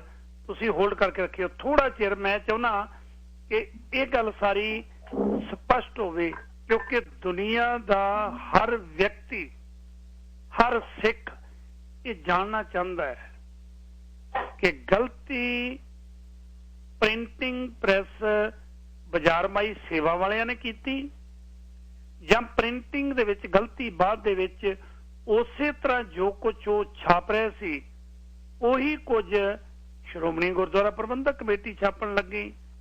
ਮੈਨੂੰ ਇੰਨਾ ਕੁ ਤਾਂ ਜ਼ਰੂਰ ਚੇਤੇ ਹੈ ਕਿ 1998 ਦੇ ਵਿੱਚ ਜਦੋਂ ਜਥੇਦਾਰ ਰਣਜੀਤ ਸਿੰਘ ਉਹਨਾਂ ਨੇ ਹੁਕਮ ਕੀਤਾ ਕਿ ਸ਼੍ਰੋਮਣੀ ਗੁਰਦੁਆਰਾ ਪ੍ਰਬੰਧਕ ਕਮੇਟੀ ਹੀ ਬੀੜਾਂ ਛਾਪਣ ਦਾ ਉਪਰਾਲਾ ਕਰੇਗੀ, ਹੋਰ ਕਿਸੇ ਨੂੰ ਇਜਾਜ਼ਤ ਨਹੀਂ, ਸ਼ਾਇਦ ਉਹ 1998 ਸੀ। ਤੇ ਉਸ ਤੋਂ ਇਹ ਬਾਅਦ 'ਚ ਹੁਕਮ ਆਇਆ ਜਾਂ ਪਹਿਲਾਂ ਹੁਕਮ ਆਇਆ? ਇਹ ਮੰਗਲਾਂ ਵਾਲੀ ਗੱਲ ਕਦੋਂ ਸ਼ੁਰੂ ਹੋਈ? ਇਹ ਤੁਹਾਡੇ ਤੋਂ ਜਾਣਨਾ ਚਾਹਾਂਗੇ ਕਿਉਂਕਿ ਤੁਸੀਂ ਵਿਆਕਰਨ ਦੇ ਮਾਹਰ ਹੋ। ਤੁਸੀਂ ਜ਼ਿਕਰ ਕੀਤਾ ਹੈ ਕਿ ਜਿਹੜੀਆਂ 3 ਭਾਸ਼ਾਵਾਂ ਦੇ ਵਿੱਚ ਜਦੋਂ ਅੰਗਰੇਜ਼ੀ ਦੇ ਵਿੱਚ ਸੰਤ ਨੂੰ ਟਿੱਪੀ ਲਾ ਕੇ ਤੱਤੇ ਨੂੰ ਜਦੋਂ ਥੱਲੇ ਔਂਕੜ ਲਿਖਿਆ ਜਾਂਦਾ ਹੈ ਤੇ ਪ੍ਰੋਨਾਉਂਸ ਕਰਨ ਲੱਗੇ ਆ ਸੰਤੂ, ਉਹ ਬਣਦਾ ਹੈ ਨਾਨਕ ਦੇ ਨਾਲ ਥੱਲੇ ਔਂਕੜ ਲਾਇਆ ਜਾਂਦਾ ਤੇ ਨਾਨਕੂ ਬਣਦਾ ਹੈ ਪ੍ਰੋਨਾਉਂਸ ਕਰਨ ਲੱਗੇ ਆ। ਮੈਂ ਮੇਰੇ ਸਤਿਕਾਰਯੋਗ ਸਰੋਤਿਆਂ ਨੂੰ ਬੇਨਤੀ ਕਰਦੇ ਹਾਂ, ਕਿਰਪਾ ਕਰਕੇ ਕੋਈ ਵੀ ਅਜੇ ਕਾਲ ਨਾ ਕਰਿਓ। ਉਹਦਾ ਕਾਰਨ ਹੈ, ਜਿਨ੍ਹਾਂ ਨੂੰ ਗੁਰਬਾਣੀ ਵਿਆਕਰਨ ਦਾ, ਗੁਰਬਾਣੀ ਪ੍ਰਨਾਉਂਸ ਕਰਨ ਦੇ ਗਿਆਨ ਨਹੀਂ, ਜਾਂ ਜਿਨ੍ਹਾਂ ਨੇ ਪੁਰਾਤਨ ਸਮੇਂ ਦੇ ਵਿੱਚ ਜਿਹੜੀਆਂ ਜੁੜਤ ਬੀੜਾਂ ਹੁੰਦੀਆਂ ਸੀ ਉਹਨਾਂ ਤੋਂ ਪਾਠ ਨਹੀਂ ਕੀਤਾ, ਉਹ ਕਿਰਪਾ ਕਰਕੇ ਭਾਵਕ ਹੋ ਕੇ ਕੋਈ ਵੀ ਵਿਅਕਤੀ ਕਾਲ ਨਾ ਕਰੇ। ਮੇਰੀ ਇਹ ਹੱਥ ਬਨ ਕੇ ਬੇਨਤੀ ਹੈ। ਇਹ ਵਿਦਵਾਨਾਂ ਦਾ ਕੰਮ ਹੈ। ਵਿਦਵਾਨਾਂ ਦੇ ਵਿੱਚੋਂ ਮੈਂ ਸਰਦਾਰ ਸਰਬਜੀਤ ਸਿੰਘ ਸੈਕਰਾਮੈਂਟੋ ਨੂੰ ਵੀ ਥੋੜੀ ਦੇਰ ਬਾਅਦ ਲਵਾਂਗਾ, ਨਾਲ ਰਹਿਣਗੇ, ਤੇ ਡਾਕਟਰ ਜਗਜੀਤ ਸਿੰਘ ਉਹਨਾਂ ਨੂੰ ਵੀ ਨਾਲ ਲਵਾਂਗਾ। ਕੱਲ ਡਾਕਟਰ ਬਲਕਾਰ ਸਿੰਘ ਉਹਨਾਂ ਨਾਲ ਬੜੀ ਵਿਸਤਾਰ ਦੇ ਵਿੱਚ ਗੱਲਬਾਤ ਹੋਈ ਸੀ, ਤੇ ਅੱਜ ਇਸੇ ਕਰਕੇ ਗੱਲ ਕਰ ਰਹੇ ਹਾਂ ਤਾਂ ਜੋ ਸਾਡੇ ਮਨ ਦੇ ਵਿੱਚ ਜਿਹੜੇ ਦੂਜੀ ਜਾਂ ਤੀਜੀ ਪੜ੍ਹੇ, ਆਮ ਕਰਕੇ ਇਹੀ ਹੁੰਦਾ, ਵੱਧ ਤੋਂ ਵੱਧ 5 ਪਿੰਡਾਂ ਦੇ ਗ੍ਰੰਥੀ ਪੜ੍ਹੇ ਹੁੰਦੇ ਆ, 8ਵੀਂ ਚ ਤਾਂ ਕੋਈ ਭਾਗਾਂ ਵਾਲਾ ਗ੍ਰੰਥੀ ਪਹੁੰਚਦਾ ਹੈ, ਤੇ ਉਹਨਾਂ ਨੂੰ ਅੱਗੇ ਸੰਥਿਆ ਦੇਣ ਵਾਲੇ ਕੌਣ ਹੁੰਦੇ ਨੇ? ਉਹ ਵੀ 5ਵੀਂ ਤੋਂ 8ਵੀਂ ਤੱਕ ਹੀ ਜ਼ਿਆਦਾਤਰ ਬਹੁਤਾਤ ਦੇ ਵਿੱਚ ਪੜ੍ਹੇ ਹੁੰਦੇ ਨੇ। 10ਵੀਂ ਪੜ੍ਹਨ ਤੋਂ ਬਾਅਦ ਕੋਈ ਬਹੁਤ ਘੱਟ ਵਿਰਲੇ ਗ੍ਰੰਥੀ ਹੁੰਦੇ ਸਨ ਉਸ ਸਮੇਂ, ਜਿਹੜੇ ਇਸ ਪਾਸੇ ਜਾਂਦੇ ਸੀ ਕਿ ਮੈਂ ਵੀ ਗ੍ਰੰਥੀ ਬਣਨਾ। ਡਾਕਟਰ ਓਂਕਾਰ ਸਿੰਘ ਬਕਾਇਦਾ ਕਵਿਤਾ ਦੇ ਉੱਤੇ ਜਿਵੇਂ ਜ਼ਿਕਰ ਕੀਤਾ, ਉਹਨਾਂ ਨੇ ਗੁਰਬਾਣੀ ਦੇ ਉੱਤੇ ਬਕਾਇਦਾ ਉਹਨਾਂ ਨੇ PhD ਕੀਤੀ ਹੈ, ਔਰ ਜਿਹੜੀ ਗੁਰਬਾਣੀ ਦੀ ਵਿਆਕਰਨ ਬਾਰੇ ਪੰਥ ਦੇ ਮਹਾਨ ਵਿਦਵਾਨ ਜਿਨ੍ਹਾਂ ਦਾ ਜ਼ਿਕਰ ਆਉਂਦਾ, ਉਹਨਾਂ ਨਾਲ ਬਹਿ ਕੇ ਇਹ ਸਾਰੀ ਉਹਨਾਂ ਨੇ ਸਮੀਖਿਆ ਕੀਤੀ। ਇੱਕ ਇੱਕ ਪੁਰਾਤਨ ਬੀੜ ਨੂੰ ਦੇਖਣ ਤੋਂ ਬਾਅਦ ਜੀਵਨ ਆਪਣਾ ਪੂਰਾ ਇੱਧਰ ਲਾਇਆ। ਉਹਨਾਂ ਨਾਲ ਗੱਲਬਾਤ ਚੱਲ ਰਹੀ ਹੈ, ਸੋ ਬੜੇ ਧਿਆਨ ਨਾਲ ਇੱਕ ਇੱਕ ਸ਼ਬਦ ਸੁਣਨ ਵਾਲਾ ਹੈ। ਡਾਕਟਰ ਸਾਹਿਬ, ਜਿਹੜੇ 2 ਸਵਾਲ ਮੈਂ ਤੁਹਾਨੂੰ ਪੁੱਛੇ ਸਨ, ਇਹਨਾਂ ਬਾਰੇ ਥੋੜਾ ਜਿਹਾ ਕਲੀਅਰ ਕਰੋ ਪਹਿਲਾਂ, ਇਸ ਤੋਂ ਪਹਿਲਾਂ ਕਿ ਅੱਗੇ ਤੁਰੀਏ ਜੀ, ਤਾਂ ਜੋ ਗੱਲ ਫਿਰ ਥੋੜੀ ਜਿਹੀ ਸਪਸ਼ਟ ਹੋ ਜਾਏਗੀ।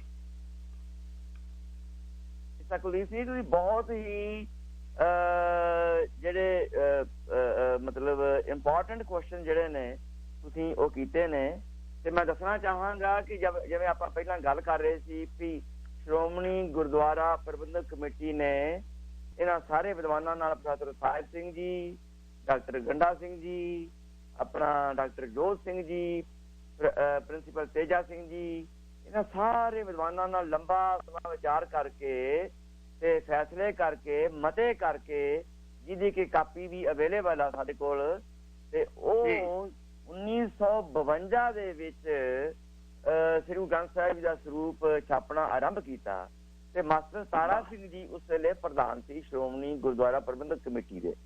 ਫੈਸਲਾ ਇਹ ਹੋਇਆ ਕਿ ਕਿਉਂਕਿ ਉਸ ਵੇਲੇ ਕੰਪਿਊਟਰ ਨਹੀਂ ਸੀ ਹੁੰਦੇ, ਤੇ PJ ਪਾਈ ਦੇ ਨਾਲ ਆਪਾਂ ਕੰਪੋਜ਼ਿੰਗ ਕਰਕੇ, ਜਿਹੜਾ ਕਿ ਉਸ ਵੇਲੇ ਤਰੀਕਾ ਚੱਲਦਾ ਸੀਗਾ ਛਪਾਈ ਦਾ, ਕੰਪੋਜ਼ਿੰਗ ਨਾਲ ਕਰਾਂਗੇ ਤਾਂ ਗਲਤੀਆਂ ਰਹਿਣ ਦੀ ਬਾਅਦ ਵਿੱਚ ਸੰਭਾਵਨਾ ਹੋ ਜਾਏਗੀ। ਆਪਾਂ ਇਹਦੇ ਬਲਾਕ ਬਣਵਾ ਲਏ ਇੱਕੋ ਵਾਰੀ, ਤਾਂ ਕਿ ਕੋਈ ਗਲਤੀ ਜਿਹੜੀ ਫਿਊਚਰ ਵਿੱਚ ਨਾ ਹੋਵੇ। ਉਹ ਬਲਾਕ ਜਿਹੜੇ ਨੇ ਬਣਵਾਏ ਗਏ ਜੀ, ਲੱਖਾਂ ਰੁਪਏ ਉਸ ਵੇਲੇ ਖਰਚ ਹੋਏ ਉਹਨਾਂ ਬਲਾਕ ਦੇ ਉੱਤੇ ਜੀ, ਮਾਸਟਰ ਤਾਰਾ ਸਿੰਘ ਦੇ ਵੇਲੇ। ਉਹ ਬਲਾਕਾਂ ਦੇ ਨਾਲ ਛਪਵਾਈ ਹੋਈ। ਰੱਬ ਦੀ ਸੱਚੇ ਪਾਤਸ਼ਾਹ ਦੀ ਕਿਰਪਾ ਇਹ ਆ ਵੀ 1952 ਵਿੱਚ ਜਿਹੜੀਆਂ ਬੀੜਾਂ ਛਪੀਆਂ, ਉਹਦੇ ਵਿੱਚੋਂ ਇੱਕ ਬੀੜ ਮੇਰੇ ਕੋਲ ਵੀ ਸੇਫ ਹੈਗੀ ਹੈ ਜੀ। ਵਾਹ ਜੀ ਵਾਹ। 1952 ਵਾਲੀ ਜਿਹੜੀ ਬੀੜ ਜਿਹੜੀ ਸ਼੍ਰੋਮਣੀ ਕਮੇਟੀ ਨੇ ਛਾਪੀ, ਉਹ ਕਿਤੇ ਅਵੇਲੇਬਲ ਨਹੀਂ ਹੈਗੀ। ਹੁਣ ਬਹੁਤ ਘੱਟ ਕਿਸੇ ਕੋਲ ਅਵੇਲੇਬਲ ਹੋਏਗੀ, ਪਰ ਸੱਚੇ ਪਾਤਸ਼ਾਹ ਦੀ ਕਿਰਪਾ ਨਾਲ ਉਹ 52 ਦੀ ਬੀੜ, ਜਿਹਦੇ ਵਿੱਚ ਸਾਰੇ ਮੰਗਲਾਚਰਨ ਜਿਹੜੇ ਨੇ ਇੱਕ ਤਰਤੀਬਵਾਰ ਉੱਪਰ ਲਿਖੇ ਹੋਏ ਨੇ ਜੀ। ਔਰ ਸਭ ਤੋਂ ਜ਼ਰੂਰੀ ਗੱਲ ਜਿਹੜੀ ਮੈਂ ਸਰੋਤਿਆਂ ਨਾਲ ਸਾਂਝੀ ਕਰਨਾ ਚਾਹਾਂਗਾ ਵੀ ਕਰਤਾਰਪੁਰੀ ਬੀੜ ਵਿੱਚ ਅਤੇ ਹੋਰਨਾਂ ਵੀ ਪੁਰਾਤਨ ਹੱਥ ਲਿਖਤ ਬੀੜਾਂ ਵਿੱਚ 1353 ਪੰਨੇ ਉੱਤੇ ਇੱਕ ਮੰਗਲਾਚਰਨ ਆਉਂਦਾ ਹੈ, ਇੱਕ ਓਂਕਾਰ। ਉਹ ਉਸ 1952 ਵਾਲੀ ਬੀੜ ਦੇ ਵਿੱਚ ਬਾਕਾਇਦਾ ਸ਼੍ਰੋਮਣੀ ਗੁਰਦੁਆਰਾ ਪ੍ਰਬੰਧਕ ਕਮੇਟੀ ਨੇ ਛਾਪਿਆ ਹੋਇਆ ਹੈ। ਔਰ ਉਹਦੇ ਨਾਲ ਸੰਬੰਧਿਤ ਜਿਹੜੀਆਂ, ਮੇਰੀ ਆਵਾਜ਼ ਠੀਕ ਆ ਰਹੀ ਹੈ ਜੀ? ਬਿਲਕੁਲ ਸਪਸ਼ਟ ਆ ਰਹੀ ਹੈ ਜੀ, ਮੈਂ ਤੁਹਾਨੂੰ ਡਿਸਟਰਬ ਨਹੀਂ ਕਰਨਾ ਚਾਹੁੰਦਾ ਸੀ ਜੀ। ਉਹਦੇ ਨਾਲ ਸੰਬੰਧਿਤ ਉਹ ਸ਼ਬਦਾਰਥ ਦੀਆਂ ਪੋਥੀਆਂ ਛਾਪਦੇ ਨੇ। ਉਹ ਚਾਰੇ ਪੋਥੀਆਂ ਵਿੱਚ ਵੀ 1353 ਪੰਨੇ ਦੇ ਉੱਤੇ ਉਹ ਇੱਕ ਓਂਕਾਰ ਜਿਹੜਾ ਅਵੇਲੇਬਲ ਕਰਤਾਰਪੁਰੀ ਬੀੜ ਵਿੱਚ ਵੀ ਹੈਗਾ ਹੈ, ਕਿਉਂਕਿ ਕਰਤਾਰਪੁਰੀ ਬੀੜ ਦੀ ਕਾਪੀ ਵੀ ਮੇਰੇ ਕੋਲ ਮੇਰੀ ਲਾਇਬ੍ਰੇਰੀ ਵਿੱਚ ਉਪਲਬਧ ਹੈਗੀ ਆ ਕੰਪਿਊਟਰ ਦੇ ਉੱਤੇ। ਤੇ 450 ਤੋਂ ਵਧੇਰੇ ਬੀੜਾਂ ਮੇਰੇ ਕੋਲ ਉਪਲਬਧ ਹੈਗੀਆਂ ਨੇ, ਜਿਹਦੇ ਚ ਪ੍ਰੋਫੈਸਰ ਮਨਜੀਤ ਸਿੰਘ ਨੇ ਕੰਮ ਕੀਤਾ ਤੇ ਬਾਅਦ ਵਿੱਚ ਵੇਦਾਂਤੀ ਜੀ ਨੇ ਸਾਰੇ ਸੰਸਾਰ ਵਿੱਚ ਜਾ ਕੇ, ਨੇਪਾਲ ਵਿੱਚ ਜਾ ਕੇ, ਹੋਰ ਜਗ੍ਹਾ ਤੇ ਜਾ ਕੇ ਉਹ ਬੀੜਾਂ, ਹੱਥ ਲਿਖਤ ਬੀੜਾਂ ਦੀ ਫੋਟੋਗ੍ਰਾਫੀ ਕੀਤੀ। ਉਹ ਸਾਰੇ ਦੀ ਕਾਪੀ ਮੇਰੇ ਕੋਲ ਵੀ ਉਪਲਬਧ ਹੈਗੀ ਆ। ਸਰਦਾਰ ਪ੍ਰੋਫੈਸਰ ਅਮਰ ਸਿੰਘ ਕੋਲ ਵੀ ਉਪਲਬਧ ਹੈਗੀ ਆ। ਤੇ ਇਹ ਕਾਰਜ ਜਿਹੜਾ ਹੈ ਪ੍ਰੋਫੈਸਰ ਮਨਜੀਤ ਸਿੰਘ ਨੇ ਆਰੰਭ ਕੀਤਾ ਸੀ। ਹੁਣ ਆਪਾਂ ਤੁਰੀਏ ਅੱਗੇ ਜੀ। 1976 ਦੇ ਲਗਭਗ 74 ਦੇ ਲਗਭਗ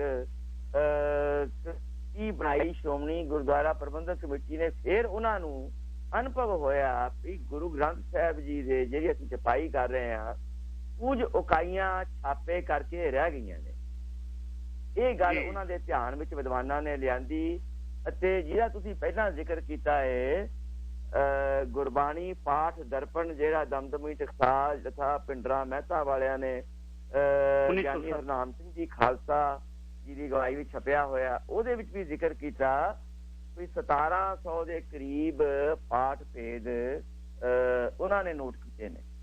ਸੋ ਇਹਨਾਂ ਸਾਰੀਆਂ ਗੱਲਾਂ ਨੂੰ ਮੁੱਖ ਰੱਖ ਕੇ ਸ਼੍ਰੋਮਣੀ ਕਮੇਟੀ ਨੇ ਫੇਰ ਇੱਕ ਕਮੇਟੀ ਬਣਾਈ, ਜਿਹਦੇ ਵਿੱਚ ਕੁੰਦਨ ਸਿੰਘ ਜੀ ਤੇ ਗਿਆਨੀ ਗਿਆਨ ਸਿੰਘ ਜੀ ਨਿਹੰਗ, ਜਿਨ੍ਹਾਂ ਦੀ ਸੰਗਤ ਮੈਂ ਵੀ ਕਰਦਾ ਰਿਹਾ, ਮੇਰੇ ਘਰ ਆ ਕੇ ਠਹਿਰਦੇ ਰਹੇ ਨੇ ਔਰ ਮੈਨੂੰ ਉਹਨਾਂ ਕੋਲ ਗੱਤਕਾ ਸਿੱਖਣ ਦਾ ਸੁਭਾਗ ਵੀ ਪ੍ਰਾਪਤ ਹੋਇਆ ਹੈ। ਤੇ ਇੱਕ ਰਣਧੀਰ ਸਿੰਘ ਜੀ ਜਿਹੜੇ ਇੰਸਪੈਕਟਰ ਸੀ, ਇਹਨਾਂ ਤਿੰਨਾਂ ਦੀ ਕਮੇਟੀ, ਹਾਂਜੀ ਕਮੇਟੀ ਬਣਾਈ ਸ਼੍ਰੋਮਣੀ ਗੁਰਦੁਆਰਾ ਪ੍ਰਬੰਧਕ ਕਮੇਟੀ ਨੇ।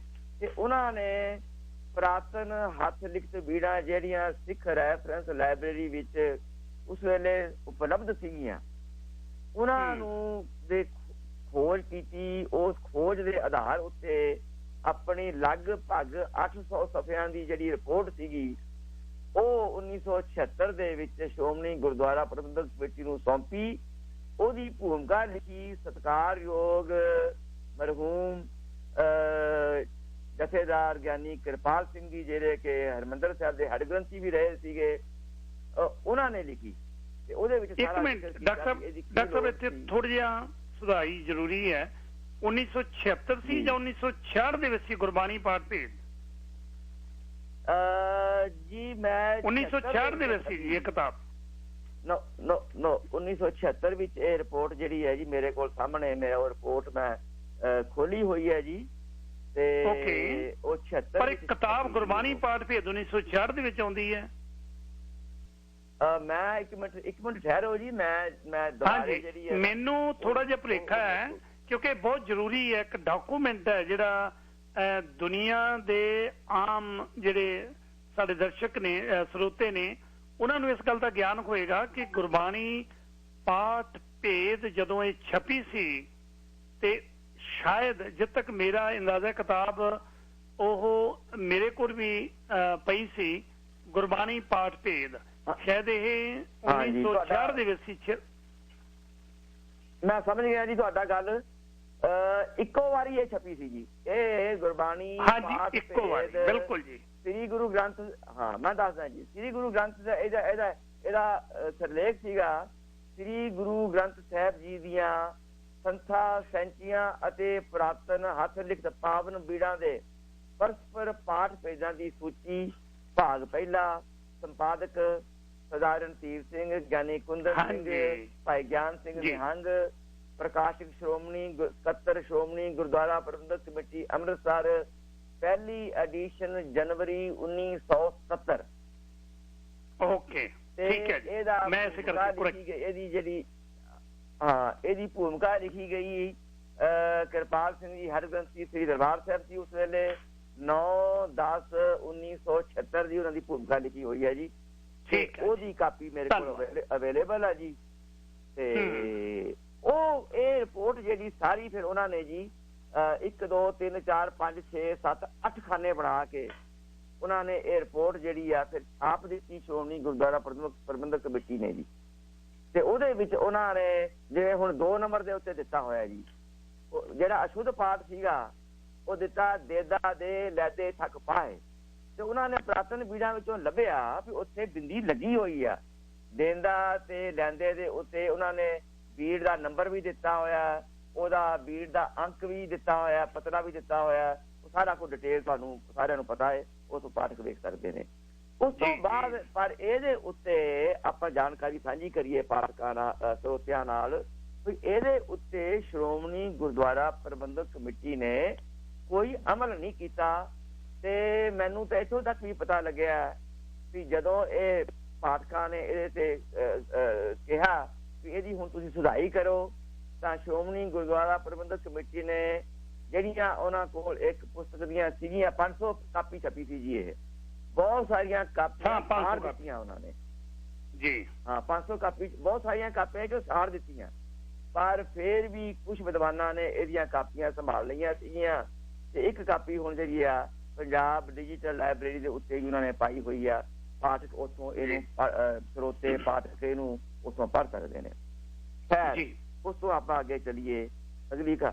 ਉਸ ਤੋਂ ਬਾਅਦ ਭਾਈ ਜੋਗਿੰਦਰ ਸਿੰਘ ਜੀ ਤਲਵਾੜਾ ਲੰਬਾ ਸਮਾਂ ਆਪਣੇ ਰਿਟਾਇਰਮੈਂਟ ਤੋਂ ਬਾਅਦ ਸਿੱਖ ਰੈਫਰੈਂਸ ਲਾਇਬ੍ਰੇਰੀ ਵਿੱਚ ਬੈਠ ਕੇ ਨਾਲੇ ਤਾਂ ਕੀਰਤਨ ਦੀ ਸਿਖਲਾਈ ਦਿੰਦੇ ਰਹੇ, ਨਾਲੇ ਪੁਰਾਤਨ ਬੀੜਾਂ ਦੀ ਖੋਜ ਕਰਦੇ ਰਹੇ, ਤੇ ਉਹਨਾਂ ਦੇ ਨਾਲ ਜੁੜ ਗਏ ਉਸ ਵੇਲੇ ਦੇ ਵਿਦਵਾਨ ਜਿਹੜੇ ਸੀਗੇ, ਜਿਨ੍ਹਾਂ ਨੂੰ ਇਸ ਪਾਸੇ ਜਿਹੜੇ ਟਕਸਾਲ ਵਿੱਚੋਂ ਹੀ ਪੜ੍ਹੇ ਹੋਏ ਸੀਗੇ, ਦਮਦਮੀ ਟਕਸਾਲ ਵਿੱਚੋਂ ਹੀ ਪੜ੍ਹੇ ਹੋਏ ਸੀਗੇ, ਗਿਆਨੀ ਜੋਗਿੰਦਰ ਸਿੰਘ ਜੀ ਵੇਦਾਂਤੀ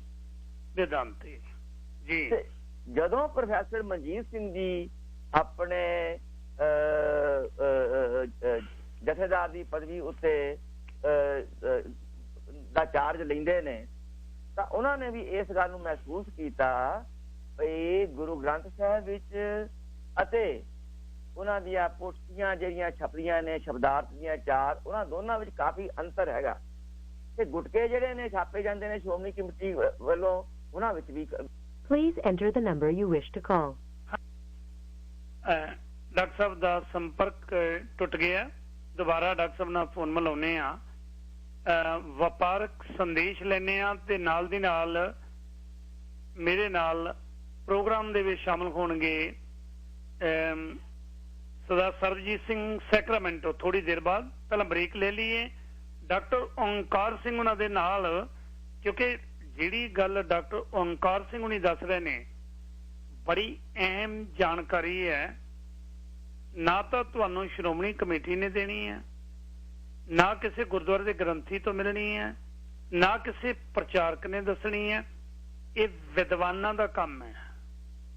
ਤੇ ਇਸੇ ਕਰਕੇ ਅੱਜ ਇਹ ਬੜੇ ਲੰਮੇ ਸਮੇਂ ਤੋਂ ਪਿਆ ਜਿਹੜਾ ਰੇੜਕਾ ਸੀ, ਉਹਨੂੰ ਹੱਲ ਕਰਨ ਦੇ ਲਈ ਵਿਦਵਾਨਾਂ ਦਾ ਇੱਕ ਪੈਨਲ ਹੈ, ਜਿਹੜਾ ਅੱਜ ਦੇ ਪ੍ਰੋਗਰਾਮ ਦਿਲਾਂ ਦੀ ਸਾਂਝ ਦੇ ਵਿੱਚ, ਕਾਲਾਂ ਦੀ ਮੈਨੂੰ ਜ਼ਰੂਰਤ ਨਹੀਂ। ਅੱਜ ਮੈਂ ਬੇਨਤੀ ਕਰਦੇ ਹਾਂ ਦੋਨੋਂ ਹੱਥ ਜੋੜ ਕੇ, ਜੇ ਥੋੜੇ ਸਮੇਂ ਲਈ ਤੁਹਾਡੇ ਮਨ ਦੇ ਵਿੱਚ ਕੋਈ ਸ਼ੰਕਾ ਰਿਹਾ, ਮੈਂ ਲਾਈਨਾਂ ਖੋਲੀਆਂ ਤੇ ਜ਼ਰੂਰ ਕਾਲ ਕਰਿਓ।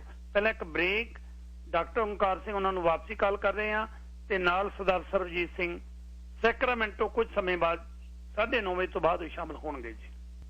ਡਾਕਟਰ ਓਂਕਾਰ ਸਿੰਘ ਨਾਲ ਸੰਪਰਕ ਬਣਾ ਰਹੇ ਹਾਂ, ਸ਼ਾਇਦ ਉਹਨਾਂ ਦਾ ਸੰਪਰਕ ਟੁੱਟ ਗਿਆ ਸੀ, ਆ ਗਏ ਆ।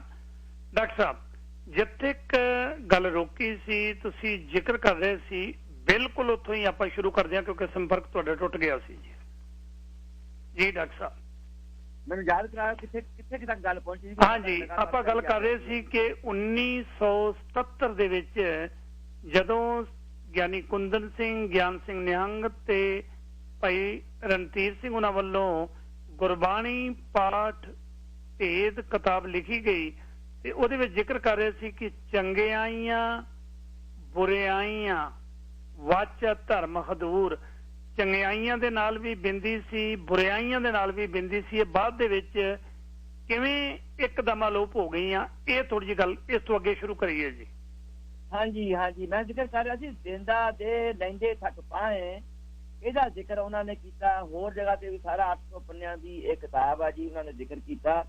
ਇਹ ਸਾਰਾ ਕੁਝ ਲਿਖ ਕੇ ਛਾਪਿਆ ਗਿਆ, ਬਕਾਇਦਾ 500 ਕਾਪੀਆਂ ਛਾਪੀਆਂ ਇਹਦੀਆਂ, ਪਰ ਬਾਅਦ ਵਿੱਚ ਇਹਦੀਆਂ ਬਹੁਤ ਸਾਰੀਆਂ ਕਾਪੀਆਂ ਸਾੜ ਦਿੱਤੀਆਂ ਗਈਆਂ, ਪਰ ਵਿਦਵਾਨਾਂ ਨੇ ਕੁਝ ਕਾਪੀਆਂ ਫਿਰ ਵੀ ਸਾਂਭ ਲਈਆਂ ਸੀਗੀਆਂ। ਪਰ ਇਹਦੇ ਉੱਤੇ ਕੋਈ ਵੀ ਅਮਲ ਜਿਹੜਾ ਹੈ ਸ਼੍ਰੋਮਣੀ ਗੁਰਦੁਆਰਾ ਪ੍ਰਬੰਧਕ ਕਮੇਟੀ ਵੱਲੋਂ ਨਹੀਂ ਕੀਤਾ ਗਿਆ ਜੀ। ਉਸ ਤੋਂ ਬਾਅਦ Okay. ਪ੍ਰੋਫੈਸਰ ਮਨਜੀਤ ਸਿੰਘ ਹੋਣੀ ਜਥੇਦਾਰ ਬਣੇ ਤਾਂ ਉਹਨਾਂ ਨੇ ਟੋੜਾ ਸਾਹਿਬ ਜੀ ਦਾ ਗੁਰਚਰਨ ਸਿੰਘ ਜੀ ਟੋੜਾ ਸਾਹਿਬ ਦਾ ਧਿਆਨ ਇਸ ਪਾਸੇ ਲਿਆਂਦਾ ਤੇ ਧੰਨ ਗੁਰੂ ਗ੍ਰੰਥ ਸਾਹਿਬ ਜੀ ਵਿੱਚ ਅਤੇ ਸ਼ਬਦਾਰਥੀਆਂ ਪੋਥੀਆਂ ਵਿੱਚ ਅਤੇ ਗੁਟਕਿਆਂ ਵਿੱਚ ਆਪਸ ਵਿੱਚ ਹੀ ਬਹੁਤ ਪਾਠ ਭੇਦ ਨੇ, ਕਾਫੀ ਅੰਤਰ ਨੇ। ਇਹ ਸਾਰੀ ਸਫਾਈ ਜਿਹੜੀ ਆ, ਸਾਰੀ ਗੁਰਬਾਣੀਆਂ ਇੱਕ ਤਰੀਕੇ ਨਾਲ ਨਹੀਂ ਛਾਪੀ ਹੋਈ। ਤਾਂ ਟੋੜਾ ਸਾਹਿਬ ਨੇ ਇਸੇ ਗੱਲ ਨੂੰ ਫਿਰ ਆਧਾਰ ਬਣਾ ਕੇ ਇੱਕ ਕਮੇਟੀ ਬਣਾਈ। ਉਹਦੇ ਵਿੱਚ ਜੋਗਿੰਦਰ ਸਿੰਘ ਜੀ ਵੇਦਾਂਤੀ, ਜੋਗਿੰਦਰ ਸਿੰਘ ਜੀ ਤਲਵਾੜਾ, ਗਿਆਨੀ ਹਰਬੰਸ ਸਿੰਘ ਜੀ ਜਿਨ੍ਹਾਂ ਨੇ ਗੁਰੂ ਗ੍ਰੰਥ ਸਾਹਿਬ ਦੀਆਂ 14 ਪੋਥੀਆਂ ਦੀ ਟੀਕਾ ਕੀਤਾ, ਡਾਕਟਰ ਵਿਕਰਮ ਸਿੰਘ ਜੀ ਗੁਰਮਤਿ ਕਾਲਜ ਪਟਿਆਲਾ ਦੇ ਪ੍ਰਿੰਸੀਪਲ, ਬਾਬਾ ਅਵਤਾਰ ਸਿੰਘ ਜੀ ਬਦਨੀ ਕਲਾਂ ਵਾਲੇ ਜਿਹੜੇ ਕਿ ਤਰਨਾ ਦਲ ਦੇ ਮੁਖੀ ਨੇ, ਤੇ ਪ੍ਰੋਫੈਸਰ ਪ੍ਰਕਾਸ਼ ਸਿੰਘ ਜੀ ਪ੍ਰਿੰਸੀਪਲ ਸ਼ਹੀਦ ਸਿੱਖ ਮਿਸ਼ਨਰੀ ਕਾਲਜ ਸ੍ਰੀ ਅੰਮ੍ਰਿਤਸਰ, ਜੋ ਕਿ ਡਾਕਟਰ ਜਸਵੰਤ ਸਿੰਘ ਜੀ ਮਹਾਨ ਵਿਦਵਾਨ ਸੀਗੇ ਜਿਹੜੇ, ਉਹਨਾਂ ਦੇ ਛੋਟੇ ਭਰਾਤਾ। ਇਹਨਾਂ 6 ਬੰਦਿਆਂ ਦੀ ਕਮੇਟੀ ਬਣਾਈ। ਇਹਨਾਂ ਨੇ ਪੂਰੀ ਖੋਜ ਕਰਕੇ ਪੁਰਾਤਨ ਬੀੜਾਂ ਦੇ ਆਧਾਰ ਤੇ ਜੋ ਇਹ ਅਸ਼ੁੱਧੀਆਂ ਸੀਗੀਆਂ ਇਹਦੇ ਵਿੱਚ ਉਹਨਾਂ ਦੇ ਨਿਗਾਹ ਵਿੱਚ ਆਈਆਂ, ਇਹ ਪੂਰਾ ਡਾਟਾ ਬਣਾ ਕੇ ਫਿਰ ਜਿਹੜਾ ਹੈ ਸ਼੍ਰੋਮਣੀ ਗੁਰਦੁਆਰਾ ਪ੍ਰਬੰਧਕ ਕਮੇਟੀ ਨੂੰ ਦਿੱਤਾ। ਪਰ ਅਫਸੋਸ ਕਿ ਇਹਨਾਂ ਸਾਰੀਆਂ ਰਿਪੋਰਟਾਂ ਦੇ ਉੱਤੇ ਅੱਜ ਤੱਕ ਵੀ ਸ਼੍ਰੋਮਣੀ ਗੁਰਦੁਆਰਾ ਪ੍ਰਬੰਧਕ ਕਮੇਟੀ ਵੱਲੋਂ ਕੋਈ ਅਮਲ ਨਹੀਂ ਕੀਤਾ ਗਿਆ। ਇਹ ਕਮੇਟੀ ਕਿਹੜੇ ਸੰਨ ਚ ਬਣੀ? ਜਦੋਂ ਪ੍ਰੋਫੈਸਰ ਮਨਜੀਤ ਸਿੰਘ ਹੁਣੀ ਜਥੇਦਾਰ ਹੁੰਦੇ ਸਨ ਜੀ। ਹਾਂਜੀ ਹਾਂ, ਉਹ ਮੈਂ ਦੱਸਣੀ ਭੁੱਲ ਗਿਆ ਤੁਹਾਨੂੰ। ਪ੍ਰੋਫੈਸਰ ਮਨਜੀਤ ਸਿੰਘ ਨੇ ਬਣਾਈ ਸੀ ਕਮੇਟੀ ਜੀ। ਇਹ 1995 ਦੇ ਲਗਭਗ ਦੀ ਗੱਲ, ਜੇ ਮੈਂ ਗਲਤ ਨਾ ਹੋਵਾਂ ਤਾਂ ਜੀ ਇਹ ਬਣਾਈ। ਤੇ ਜਦੋਂ ਭਾਈ ਸਾਹਿਬ ਰਣਜੀਤ ਸਿੰਘ ਜੀ ਜਥੇਦਾਰ ਬਣੇ ਤਾਂ ਉਹਨਾਂ ਨੇ ਇਸ ਕੰਮ ਵਿੱਚ ਹੋਰ ਤੇਜ਼ੀ ਲਿਆਂਦੀ।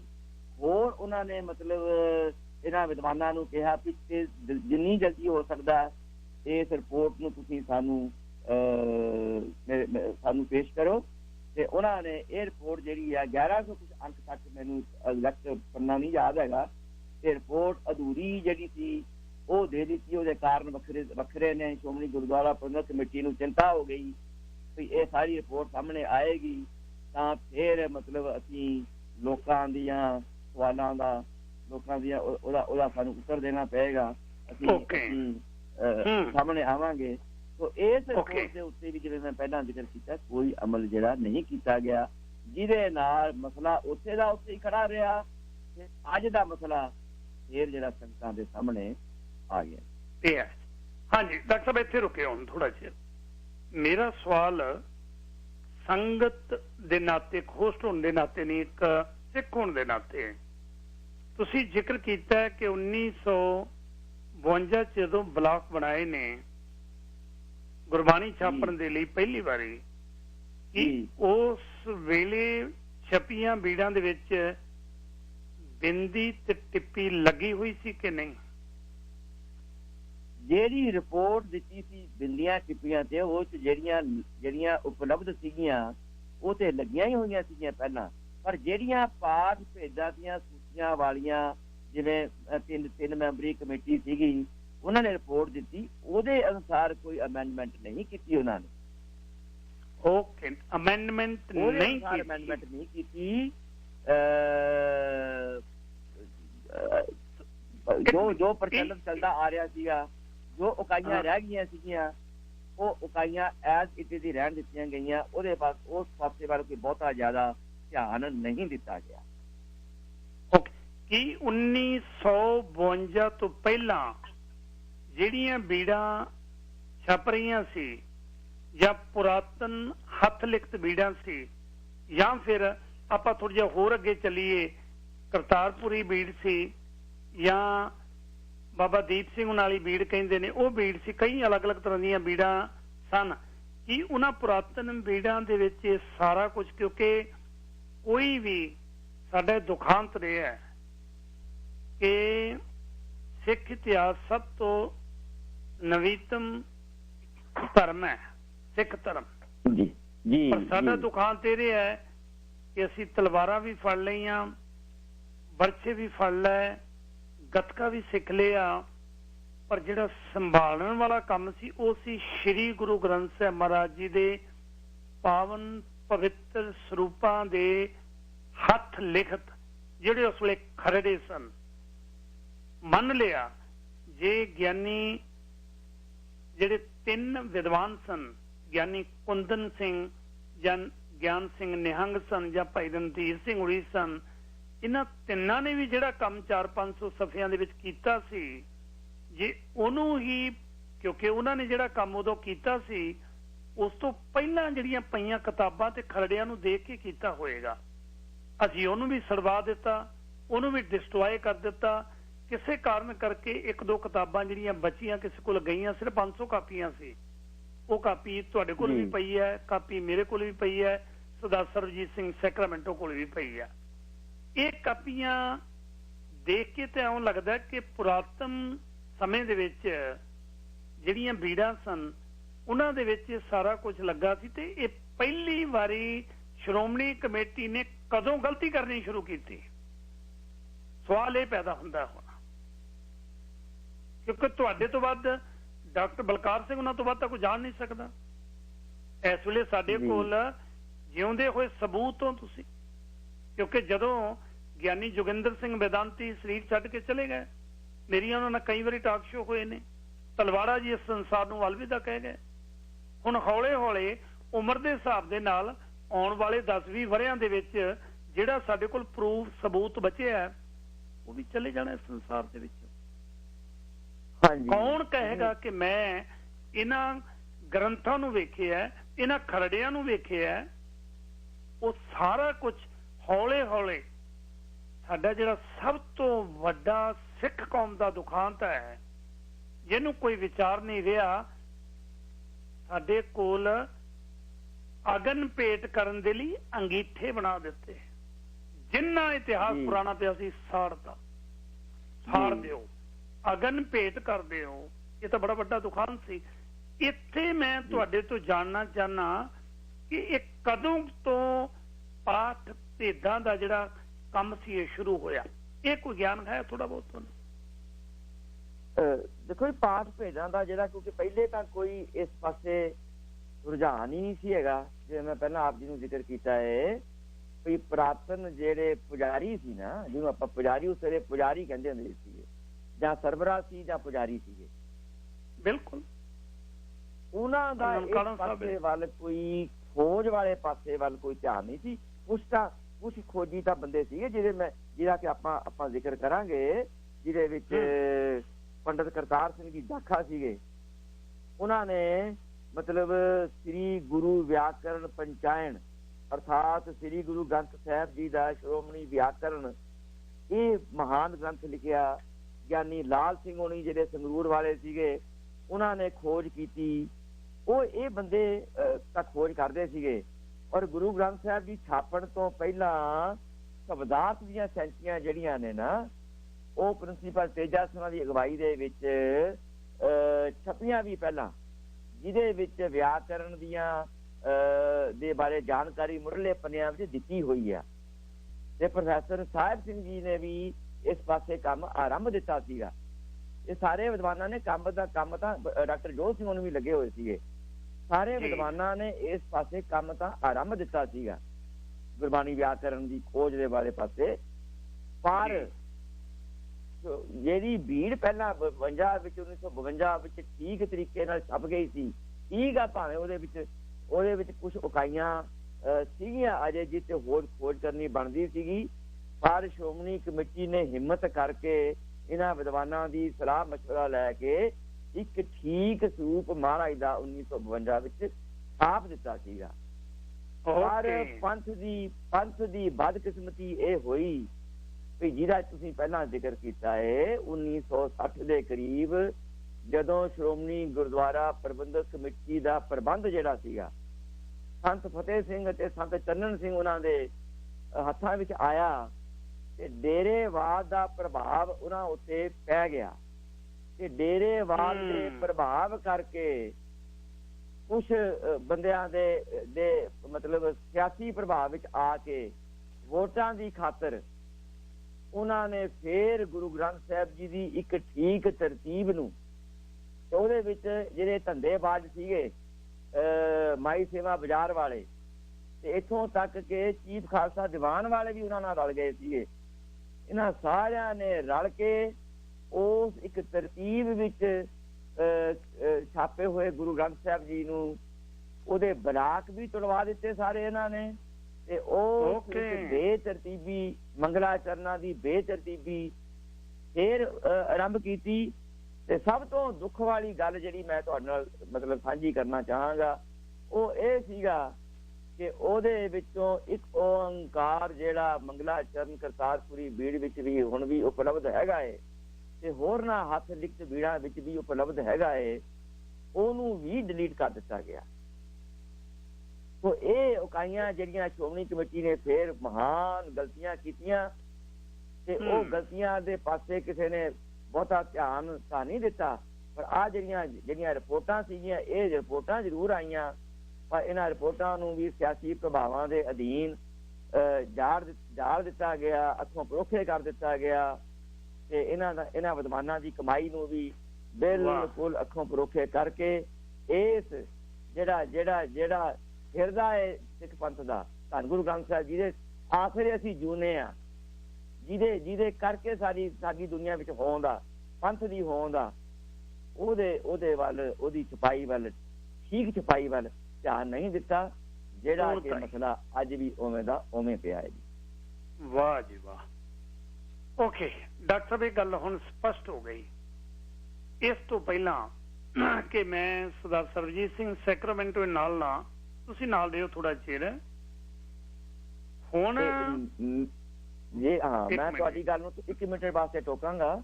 ਜਿਹੜੀ ਗੱਲ ਆਪਾਂ ਉਚਾਰਨ ਵਾਲਾ ਮਸਲਾ ਸੀਗਾ ਨਾ, ਉਹਦੇ ਬਾਰੇ ਵੀ ਥੋੜੀ ਜਿਹੀ ਮੈਂ ਗੱਲ ਸਰੋਤਿਆਂ ਦੇ ਧਿਆਨ ਵਿੱਚ ਆਪਾਂ ਵਿਚਾਰ ਜੇ ਨੂੰ ਜ਼ਰੂਰ ਲਿਆਵਾਂਗੇ। ਜੀ ਉਚਾਰਨ ਦੀ ਜ਼ਰੂਰ ਕਰੋ ਜੀ, ਫਿਰ ਉਸ ਤੋਂ ਬਾਅਦ ਆਪਾਂ ਗੱਲਬਾਤ ਨੂੰ ਅੱਗੇ ਤੋਰਦੇ ਹਾਂ। ਉਚਾਰਨ ਵਾਲੀ ਗੱਲ ਤੁਸੀਂ ਜ਼ਰੂਰ ਸਮਾਪਤ ਕਰੋ ਜੀ। ਥੋੜੀ ਜਿਹੀ ਮੈਂ ਜਾਣਕਾਰੀ ਲਿਆਉਣਾ ਚਾਹਾਂਗਾ ਵੀ ਜਦੋਂ ਜਥੇਦਾਰ ਹਰਪ੍ਰੀਤ ਉਹਨਾਂ ਨੇ ਇਹ ਮਸਲਾ ਉਠਾਇਆ ਵੀ ਤੁਸੀਂ ਇਸ ਤਰ੍ਹਾਂ ਇਹਨੂੰ ਠੀਕ ਕਰੋ, ਪਰ ਬਾਅਦ ਵਿੱਚ ਪਤਾ ਨਹੀਂ ਕਿਹੜੇ ਪ੍ਰਭਾਵ ਦੇ ਅਧੀਨ ਉਹਨਾਂ ਨੇ ਇੱਕ ਸੈਮੀਨਾਰ ਕਰਨੇ ਸ਼ੁਰੂ ਕਰ ਦਿੱਤੇ ਵੀ ਜਿਵੇਂ ਗੁਰਬਾਣੀ ਦਾ ਉਚਾਰਨ ਗੁਰੂ ਗ੍ਰੰਥ ਸਾਹਿਬ 'ਚ ਲਿਖਿਆ ਹੋਇਆ ਉਵੇਂ ਹੀ ਉਚਾਰਨ ਕੀਤਾ ਜਾਵੇ। ਮੈਂ ਉਹਨਾਂ ਨੂੰ ਜਵਾਬ ਵੀ ਦਿੱਤਾ ਵੀ ਉਵੇਂ ਉਚਾਰਨ ਹੋ ਹੀ ਨਹੀਂ ਸਕਦਾ। ਵੀ ਬਹੁਤ ਸਾਰੇ ਸ਼ਬਦਾਂ ਵਿੱਚ ਅੱਖਰਾਂ ਨੂੰ ਉਹ ਜਿਹੜਾ ਅਖੌਤੀ ਵਿਦਵਾਨ ਸੀਗੇ, ਅਖੌਤੀ ਤਾਂ ਨਹੀਂ ਮੈਂ ਕਹਿੰਦਾ, ਚਲੋ ਮਤਲਬ ਜਿਹਨਾਂ ਨੇ ਗਿਆਨ ਦਾ ਦਰਵਾਜ਼ਾ ਬੰਦ ਕੀਤਾ ਹੋਇਆ ਸੀ, ਉਹਨਾਂ ਨੂੰ ਵੀ ਮੈਂ ਸਵਾਲ ਕੀਤਾ ਵੀ ਗੁਰੂ ਗ੍ਰੰਥ ਸਾਹਿਬ ਵਿੱਚ ਬੇਅੰਤ ਸ਼ਬਦ ਨੇ ਜਿਨ੍ਹਾਂ ਨੂੰ 2-2 ਮਾਤਰਾ ਲੱਗੀਆਂ ਹੋਈਆਂ ਨੇ। ਔਰ ਮੈਂ ਅੱਜ ਸਰੋਤਿਆਂ ਦੀ ਜਾਣਕਾਰੀ ਲਈ ਇਹ ਗੱਲ ਸਾਂਝੀ ਕਰਨਾ ਚਾਹਾਂਗਾ ਵੀ ਇੱਕ ਸ਼ਬਦ ਹੈਗਾ ਊੜੇ ਨੂੰ ਔਂਕੜ, ਊੜਾ ਖੁੱਲਾ, ਉੱਪਰ ਬਿੰਦੀ ਲੱਗੇ, 3 ਮਾਤਰਾ ਵੀ ਲੱਗੀਆਂ ਹੋਈਆਂ ਨੇ। ਉਹ ਆਪਾਂ 2 ਮਾਤਰਾ ਨੂੰ ਕੋਈ ਵੀ ਬੰਦਾ ਉਚਾਰ ਨਹੀਂ ਸਕਦਾ, ਨਾ ਇਹ 3 ਮਾਤਰਾ ਨੂੰ ਉਚਾਰ ਸਕਦਾ। ਫਿਰ ਆਪਾਂ ਲਿਖੇ ਹੋਏ ਨੂੰ ਕਿਵੇਂ ਉਚਾਰਾਂਗੇ? ਖੈਰ ਆਪਾਂ ਅੱਗੇ ਚੱਲੀਏ। ਜਦੋਂ ਮੈਂ ਜਥੇਦਾਰ ਜੀ ਨੂੰ ਦੱਸਿਆ ਵੀ ਜਿਹੜਾ ਮੈਂ ਟੀਕੇ ਦਾ ਤੇ ਉਚਾਰਨ ਦਾ ਕੰਮ ਵੀ ਆਰੰਭ ਕੀਤਾ ਸੀ, ਉਹਦੀ ਲਿਖਤੀ ਪ੍ਰਵਾਨਗੀ ਜਥੇਦਾਰ ਅਕਾਲ ਤਖਤ ਸਾਹਿਬ ਵੱਲੋਂ ਅਤੇ ਹਰਿਮੰਦਰ ਸਾਹਿਬ ਦੇ ਹੈੱਡ ਗ੍ਰੰਥੀ ਜਿਹੜੇ ਨੇ ਉਹਨਾਂ ਵੱਲੋਂ ਲਿਖਤੀ ਤੌਰ ਤੇ ਲਈ ਸੀ। ਇਹ ਕਾਰਜ ਉਹਨਾਂ ਨੂੰ ਦਿਖਾਇਆ ਸੀਗਾ। ਉਹ ਮੈਂ ਸਰੋਤਿਆਂ ਦੀ ਜਾਣਕਾਰੀ ਲਈ ਪੜ੍ਹ ਕੇ ਵੀ ਸੁਣਾਉਣਾ ਚਾਹਾਂਗਾ ਤਾਂ ਕਿ ਗੱਲ ਜਿਹੜੀ ਹੈ ਠੀਕ ਸੇਧ ਵਿੱਚ ਅੱਗੇ ਨੂੰ ਵੱਧ ਸਕੇ। ਬਿਲਕੁਲ ਜੀ, ਜ਼ਰੂਰ। ਹਾਂਜੀ, 25/1/2012 ਨੂੰ ਮੈਂ ਇਹ ਆਪਣਾ ਲੈ ਕੇ ਖਰੜਾ ਜਥੇਦਾਰ ਅਕਾਲ ਤਖਤ ਸਾਹਿਬ ਕੋਲ ਗਿਆ ਸੀ ਜੀ। ਉਹਨਾਂ ਨੇ ਲਿਖਤੀ ਰੂਪ ਵਿੱਚ ਦਿੱਤਾ ਆਪਣੇ ਲੈਟਰ ਪੈਡ ਦੇ ਉੱਤੇ ਅਸੀਸ